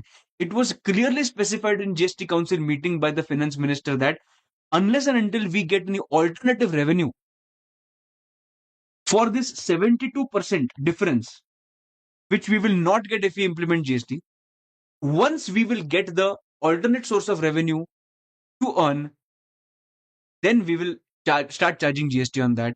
But till then, we will not shift to GST. We will charge normal taxes, which are existing taxes, which are getting charged on petrol. Are you understanding? And there are many state governments which want to charge GST now, but there are many state governments which are saying, no, no, no, we want to take the revenue of this. So still there is a, you know, there is a, some people are saying that should be charged, the GST should be charged. Some people, some state governments are saying GST should not be charged. So there has to be some kind of unity so that the GST will be charged on petrol, right? So if we come here and see on petroleum crude, high-speed diesel, motor spirit, natural gas, and aviation turbine fuel, whether excise duty will be applicable? Yes, excise duty is applicable. Whether VAT is applicable? Yes, but what is not charged? GST is not. Perfect. Okay. Okay. Tobacco and tobacco products. Tobacco and tobacco products. On that, excise duty is charged. Yes. VAT is not charged, but GST is charged. Matlab, GST is applicable on tobacco and tobacco products, but they have kept the right to charge excise duty also. They have kept the right to charge excise duty, also. So both the things are charged, excise duty and GST. And for other goods, only GST is charged. Now, let's discuss one more thing about alcohol. Please understand, alcohol is not there in GST law. In GST law, alcohol is not there. So if you want to charge tax, that is, if you want to charge GST on alcohol, you have to amend the GST law. Understanding, because GST is alcohol is not included in GST law, because no state government agreed to this while implementing GST. Everybody said no, no to alcohol. But if we talk about petrol, petrol is there in GST law. Petrol is there in GST law. But currently, they have said that we will notify when GST will be applicable on petrol. So we are waiting for the notification. Right now, it is not taxed, but it is there in GST law. But if they want to charge GST on petrol, they can charge from tomorrow without any problem. But in case of alcohol, they can't charge from tomorrow because they will have to amend the GST. Understanding the difference between alcohol and petrol, alcohol is not included in GST law. Petrol is included in GST law. And if you want to start charging GST on petrol, you will have to just issue one notification. That's it. Understanding? Pakka. Okay. Opium, Indian hemp, other narcotic drugs, which is your favorite, right? You consume this, right? Okay. So on that, GST will be applicable, but along with that, state excise is also there. So GST is applicable and state excise is also applicable on this in opium, Indian hemp, other narcotic drug. But since this is not allowed, this is illegal, it does not matter for the government. It does not matter for the government. See, please try to understand, there are certain cases where you get a license to grow these plants. So if you are getting some license to grow these plants for medicinal purposes, for them, GST is also charged and excise duty is also charged. Understanding? Okay. So this is done. Now let's come back to this point. So GST applicability is absolutely done and dusted. Correct? This is the same point. Benefits of GST. Now let's see what are the benefits of GST. We'll just read it once. Boost to Make in India initiative. Of course. Why? Because since lower cost due to reduced taxes. Since there are no multiple taxes, right? There is only one tax. That's why the costs have been reduced. If the costs are reduced, people are more encouraged to make in India. Number one. Now it will be like your BCom exam, active passive. Same example. See, enhanced investment, export and employment, ease of doing business, which means because of which, since there is some kind of unity in taxes. That's why people outside India also feel that it will be easy for us to do business in India. That's why they are investing more in India because there are not much compliance. So enhanced investments, export has increased, employment has increased, ease of doing business because there are no multiple laws. There is only one GST law. Okay. There is a certainty in tax administration because you have to take only one GST registration and you have to make a payment of GST. You don't need to pay multiple taxes. Ease of doing business, simpler tax regime, reduction in multiple tax laws, procedures, rates of tax across the country. So basically, procedures are lesser. Earlier, what used to happen? I used to take multiple registrations. I used to file multiple returns. I don't need to do that now. Benefits to small traders. These are the benefits to the small traders. Correct? So GST has increased the threshold for GST registration. Okay. Now, earlier, if I'm not wrong, the service tax ke liye, the revenue, the threshold was 10 lakhs. If you cross 10 lakhs, you'll have to take the registration. But in GST, they have made it as 20 lakhs. This is a benefit for so till 20 lakhs, you're not required to take any registration. GST focuses on automation, automated procedures with a greater use of IT, which gives us a better flow of administration. You'll understand in further chapters, but they are using great amount of information technology. You'll understand it. Okay. Because they have only one portal. For registration also, they have one portal. For payment also, on that portal, you will make a payment. You want to take the registration, you have to file the returns, you have to go to that portal and file the returns. There is only one portal. Ease of doing business. Reduction in compliance cost, of course, as I said. Again, the same points are coming again and again. Benefits to small traders, again. GST has increased the threshold for GST. So, same point. Okay. Sir, what is GST Council? Come here. I will tell you what is GST. These difference is done. Taxes subsumed is done. GST compensation. I had written that. GST Council. Correct. Okay. What is this GST Council? Look here. Article 279A empowers the president to constitute GST Council. Matlab, president should have the power to constitute GST Council. So which article is giving that power? Article 279A is giving that power.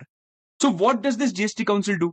For identifying your GST rate, for identifying the exemption threshold, that up to 20 lakhs there is no registration requirement. Everything is decided by GST Council. Correct? If we want to give any exemption to one specific state, GST Council can decide that. If you want to give exemption specifically to these kind of industrialists, they can give this exemption. Perfect. This is constituted. This GST Council is constituted on 15th of September 2016. Very good. What is the constitution? The constitution is there will be one chairperson and there will be certain members. Who will be the chairperson? Union Finance Minister is going to be the chairperson. And if we talk about members, you can just read it once. Union Minister of State in charge of Revenue or Finance. And another person is Minister in charge of Finance or Taxation. Okay. But I want you to remember this at least. Chairperson is Union Finance Minister. Okay. Now, whatever decision is taken, that exemption should be given to these people. This is a decision, right? This decision will be taken on majority of people. But the weight, like majority should give the decision in favor, having more than 3/4 of the weighted votes present and voting. Matlab, which should be having at least 75% of weight. Now, the point is, what is the meaning of weightage? How will you identify weightage? See, this is in terms of number of people. This is in terms of weightage. Both should be there. Number of people may majority should say yes, and majority should be having a weight of more than 75%. Now, how to identify that weight? Center has a weightage. If center says yes to something, it has a weightage of only 33.33%. So basically, only center cannot make the law. They have to ask the states also. Correct? And if you see the states, it is only 66.66%, which means only states can't also make the law. They have to ask the center. And that's why it is a combination of center and state. Center should also say yes, and state also should say yes. So if all the states say yes, it is only 66.66%. You can't make a law, you have to ask the state. And only center wants to make a law, they also can't make a law because you have to ask the sorry. If all the states will have to make a law, they can't make a law because they will have to ask the center. Correct? And if the center wants to make a law, they can't make a law because they have to ask the state. Understanding? So this is very well thought point which is inserted. So what are the recommendation of GST Council? Again, a one-time read. They can identify the tax rates. They can identify the exemptions in GST. They can set threshold limits. They can do the dispute resolution. If they want to give any if they want to make any special provisions with respect to special category states, they can do that. And which are the special category states? These are the special category states. So basically, these are the recommendations of the GST Council. Understanding? Again, GST Council, what will you remember? You will remember this. Constitution mein chairperson is Union Finance Minister. Weightage of center is 33.33%. State is 66.66%. What are the recommendations? Tax rates, exemptions, threshold limits, dispute resolution, and if they want to give any benefit to special category states, they can do that. Understanding? So let's come back here and see whether this is done. Yes, GST Council is done here. Perfect. You can do only that much. I will share the notes with you. No problem. Don't worry. Now, sir, what is GSPs and ASPs? See, what happens is, now you must have seen. Okay, let's discuss both the things. GST Common Portal. First, we'll discuss about GST Common Portal. What is GST Common Portal? GST Common Portal is www.gst.gov.in. It is also known as GST Electronic Portal. Okay. Now the point is, who manages this GST Common Portal? GST Network. It is managed by GSTN. Just ek bar, you just need to read this once. Okay, GST Network. Okay. Now, what is this common portal? Why this is called as common portal? Because if you want to take a registration, go to this portal. If you want to make a payment, go to this portal. If you want to file the returns, go to this portal. If you want to if you want to pay CGST, go to this portal. If you want to pay IGST, go to this portal. If you want to pay SGST, go to this portal. So it has a common portal where you have to just come on this portal and do whatever you want to do in GST. Everything will be under one roof. And that's why this is called as GST Common Portal. Simple words. Understanding? Now let's discuss about GSPs and ASPs. What is the meaning of GSP and ASP? GSP is GST Suvidha Provider. Now what is the meaning of this GST Suvidha Provider? Now see, government is saying that if you want to file the return, you can come on our portal. But they have identified certain GSPs. They have given the license to some GSPs, which means some people who want to make the interface more user friendly. They want to make the interface very user friendly. Now, if you want to file the return, income tax return, for example, you can go on income tax portal. You can download the utility. You can fill it. You can submit it. Number one. You can also go to clear tax. And you can file the return, and people feel that clear tax is more easy to file the return, right? So can I say they have given clear tax that right to make that thing easy for the people? Yes. So GSPs do the same thing. GSPs make the interface very familiar and easy for the people to use, so that they will be able to file. So if you want to file the return, you can go on portal or you can go on GSP. GSP is clear tax, for example, right? If you want to make a payment, you can go on portal or you can go to GSPs. So GSPs are like additional people who can who can give you an interface to file the returns and do the GST compliances in simple word, right? So see here, GSPs have access to GST systems and have the capability to develop applications to be used by the taxpayers for interacting with GSTN. GSPs develop applications having features like return filing, reconciliation of purchase register data with auto-populated data for acceptance. This you can read this once. GSP is an additional channel. This is important. GSP is an additional channel being made available for facilitating the taxpayers for performing some of the functions, and use of their services is optional. If you want to go there, you can go. Otherwise, you can directly go on the GST portal, right? And GSPs may take an application of some technology, right? Some technology providers, right? So GSPs may take help of application service providers, which are ASPs, who act as a link between taxpayers and GSPs. The technical part, the information technology who is handling, that person is known as application service provider. Example is clear. This is again one time read. Understanding? No problem in till here. So GSP ASP is done. Now only one part is left, that is constitutional provisions. So what are the things which we have done in this chapter, which are theory parts? Number one, GST common portal we saw. After that, we saw GST applicability. Then benefits of GST, GST council, GSPs, ASPs. What are these GSPs, ASPs? And we saw some benefits of GST. So you just need to read the theory once, and according to me, which questions are very important, I will tell you at the end. According to me, you can do those questions for the exams. Okay. So 2 points are left. Number one, what is GST compensation says, that is one thing. And last part is need for constitutional amendment and constitutional provisions. So let's start with this. And I want you to read only this much. No need to read anything else. Okay. Okay. Now, constitutional provisions, first part. Article 265 says that no tax will be levied or collected except for the authority of law. If you don't have the authority, you can't levy taxes. If you don't have the authority, you can't levy taxes. But the question is, who can make the law? Who can make the law? This is the question, right? Because Article 265 says you can't make the law if you don't have the authority. But who will give you the authority? Constitution will give you the authority. The question is, who can make the law? Law can be made by parliament or state legislature. Understanding? No problem. Who can make the law? This is given in Article 245, where they have said that parliament can also make the law and state legislature can also make the law. Parliament can make the law for whole or part of India, and state legislature can make the law for whole or part of the state. Understanding?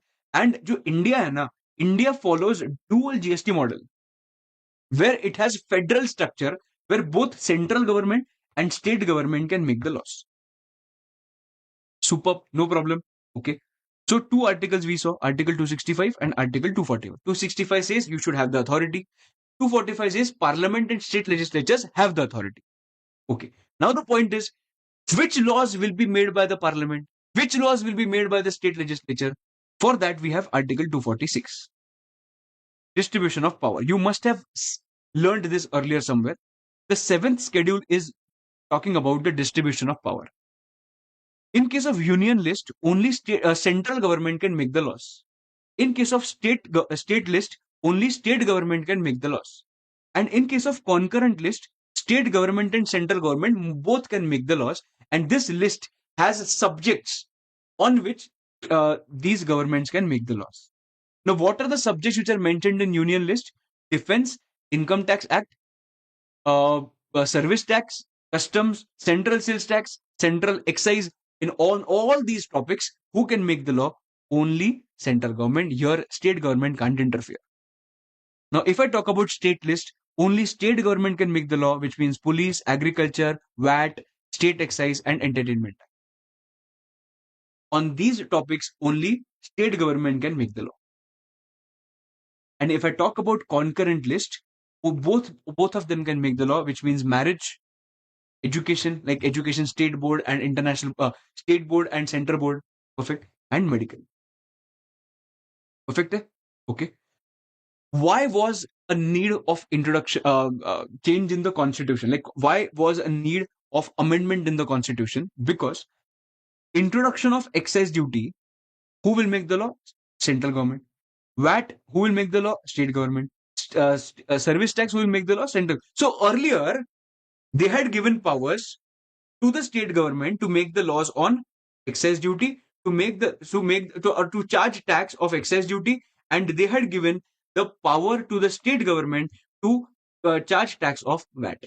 They had given power to the central government to charge tax of service tax, but there was no mention of GST in the constitution. And that's why we had to amend the constitution, and that's why they came up with 101st amendment of the constitution. They had to amend it, and they said that now constitution will be amended and GST will also be applicable.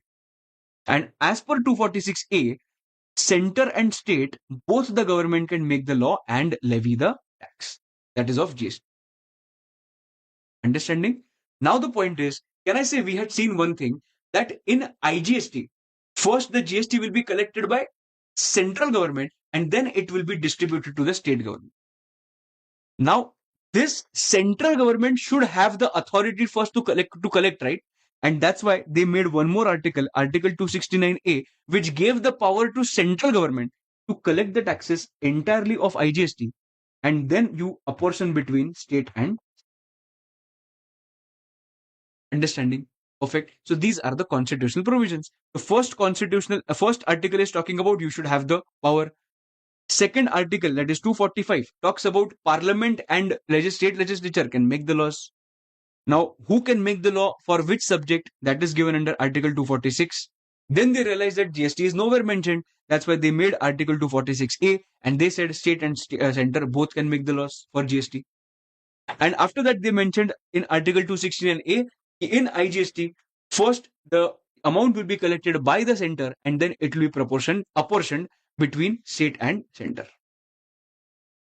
Perfect. So this is all about your constitutional provision, and the last part which is left, that is GST compensation cess. Sir, what is the meaning of GST compensation cess? And after that, our lecture will, chapter will be over and lecture will be over. Okay. And in this first chapter, I think this much discussion is sufficient and enough. Okay. Dekho. GST compensation cess. What is the meaning of GST compensation cess? I will give you one simple example. In case of tobacco,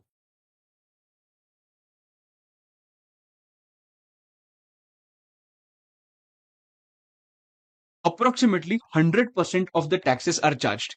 100% of taxes are charged.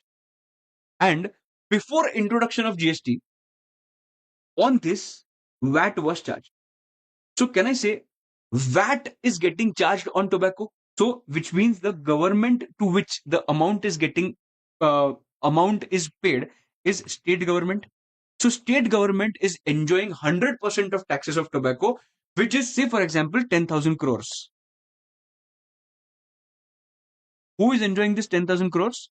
Enjoying state government. Now, central government came to negotiate for GST. And when they came to negotiate the GST part, central government said, boss, understand one thing. There are a lot of problems which are happening because of non-introduction of GST, and that's why we have to introduce GST on tobacco as well. State government said, no, I will not agree for tobacco, because from tobacco, I'm getting approximately 10,000 crores revenue from tobacco. Because if you start charging GST on that, the revenue, that is the amount of GST, will be charged at is 28%. If 28% GST is charged, can I say from that only 14% GST ka revenue will be made or paid to the state government every month? Now, right now, what is the amount or what is the percentage which is getting paid to the state government? 100% of taxes. And right now, how much amount will they get? 14% of taxes. Do you think state government will agree to this part? Do you think state government will agree to this part? 100% no. State government said that I'm not going to agree to this because I'm facing a lot of revenue loss in this particular transaction. Now, introduction of GST will impact state government's revenue, right? And that's why central government had to do something to convince the state government for saying yes to GST. And that's why central government said one thing. Central government said, what if we sit on one table and we start discussing the things? Whatever will be the loss which you will face due to due to introduction of GST, whatever loss you will face, what if we compensate that loss to you? We give that loss back to you. Then state government says that If we don't introduce GST, we are getting 100%. If we introduce GST, we actually will get 14%, but whatever will be the loss, that loss will be compensated by the central government. Then what is the harm? What is the harm in saying yes for GST? And that's why state government said yes to central government, and they said yes to the GST. Now, please try to understand. Central government had already given some kind of assurance that central government will give that compensation to the state government. The question comes, from where will that central government get the revenue? Boss, central government will have to pay that amount to state government, right? Central government will have to compensate the state government. So can I say central government should have that money to pay the state government, right? And that's why they started charging GST compensation cess from us. So central government collects the cess from us, and the central government gives that cess to the state government. Sir, why is this called a cess? Because please try to understand the difference between tax and cess.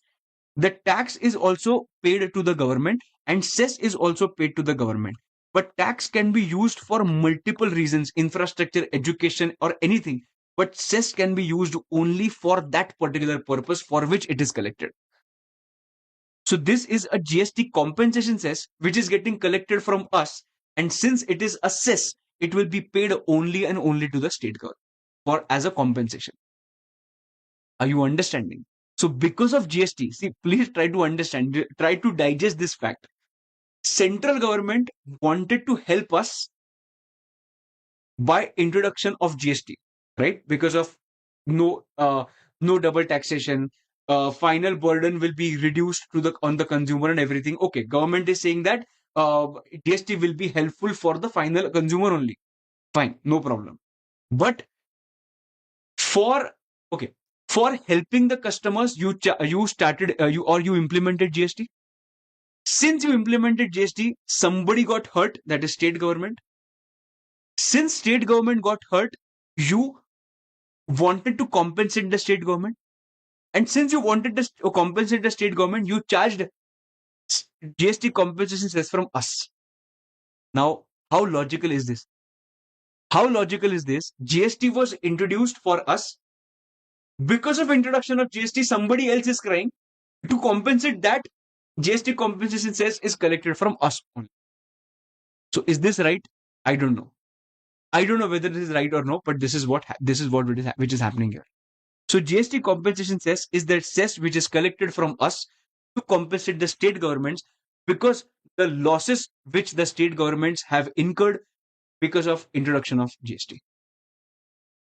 Right? So please understand, GST compensation cess at specified rate has been imposed under this act. Goods and Services Tax Compensation to States, Cess Act 2017. Purpose is to provide for compensation to the states for the loss of revenue arising on account of implementation of GST.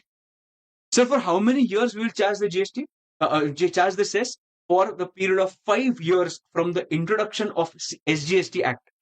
From the date on which we introduced SGST Act, from that day, 5 years should be applicable. For 5 years, we will charge GST compensation.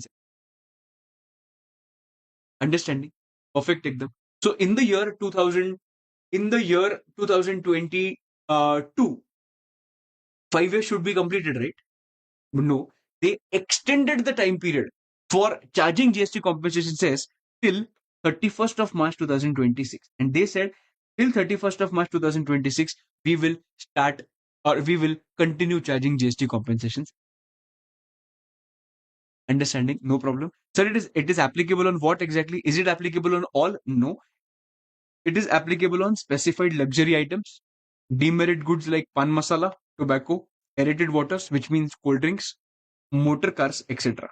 Computed on value of taxable. So, by your understanding, it is not applicable on all, it is applicable only on these products. Understanding? So, this is your GST compensation cess. The cess is the amount which is collected by the central government from us to compensate the state government for the losses which the state government incurred due to introduction of GST. Are you clear? Right? So this is how we are done with the first chapter of. Now, let's take a quick recap. Number one, we saw direct tax, indirect tax difference, taxes which are subsumed. Then, okay, what are the important points which I want you to remember? This can come in the exam. This can come in the exam. Features of indirect tax can come in the exam.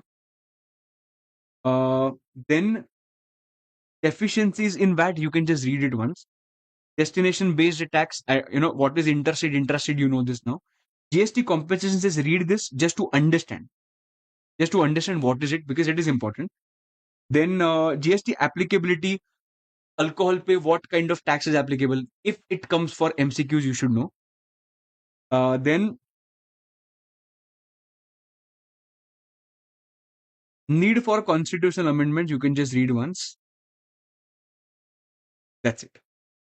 Baki everything you know. So basically, be very clear. So this chapter is not very, very, very important from exam perspective, but this chapter is important to create a base for the next subsequent chapters. So in this chapter, we saw, what is the meaning of ITC, why there was a need of introduction of GST, what was the problem earlier. Then we saw that if I have ITC of IGST, can I utilize against CGST, SGST? In which proportion? In any proportion. If I have a ITC of CGST, SGST, can I utilize against IGST ka outward? Yes, I can utilize against IGST outward. So this is creating a base for your further chapters. I hope that you are clear with the first chapter which we discussed. I hope that you are clear with all the concepts which we discussed in this chapter. We took around 2 hours to complete this entire chapter. If you do this much, it is sufficient. If you do this much, this is sufficient. I will share the notes in the app, and also on the Telegram, so you can find these notes. This Rapider ka first chapter, and also the handwritten notes which I had written. I will share everything on the group. Don't worry. Right. So, guys, I hope that this session was helpful. And if you feel that this is making any kind of value addition in your GST knowledge, and this is helping you somewhere in your GST preparation, please share your reviews with all your friends, and you can also tell your friends to consider buying this practice batch. And I hope that I'm telling you that this will be worth it, and every penny which you're spending, this will be an investment and not your cost. That's my guarantee. I will be there for you guys till the end, so don't worry. And let's make this attempt as your final attempt. And that's it for today. This is Amit Mahajan. I will see you in the next video. Till then, bye bye. See you and take care. Bye bye.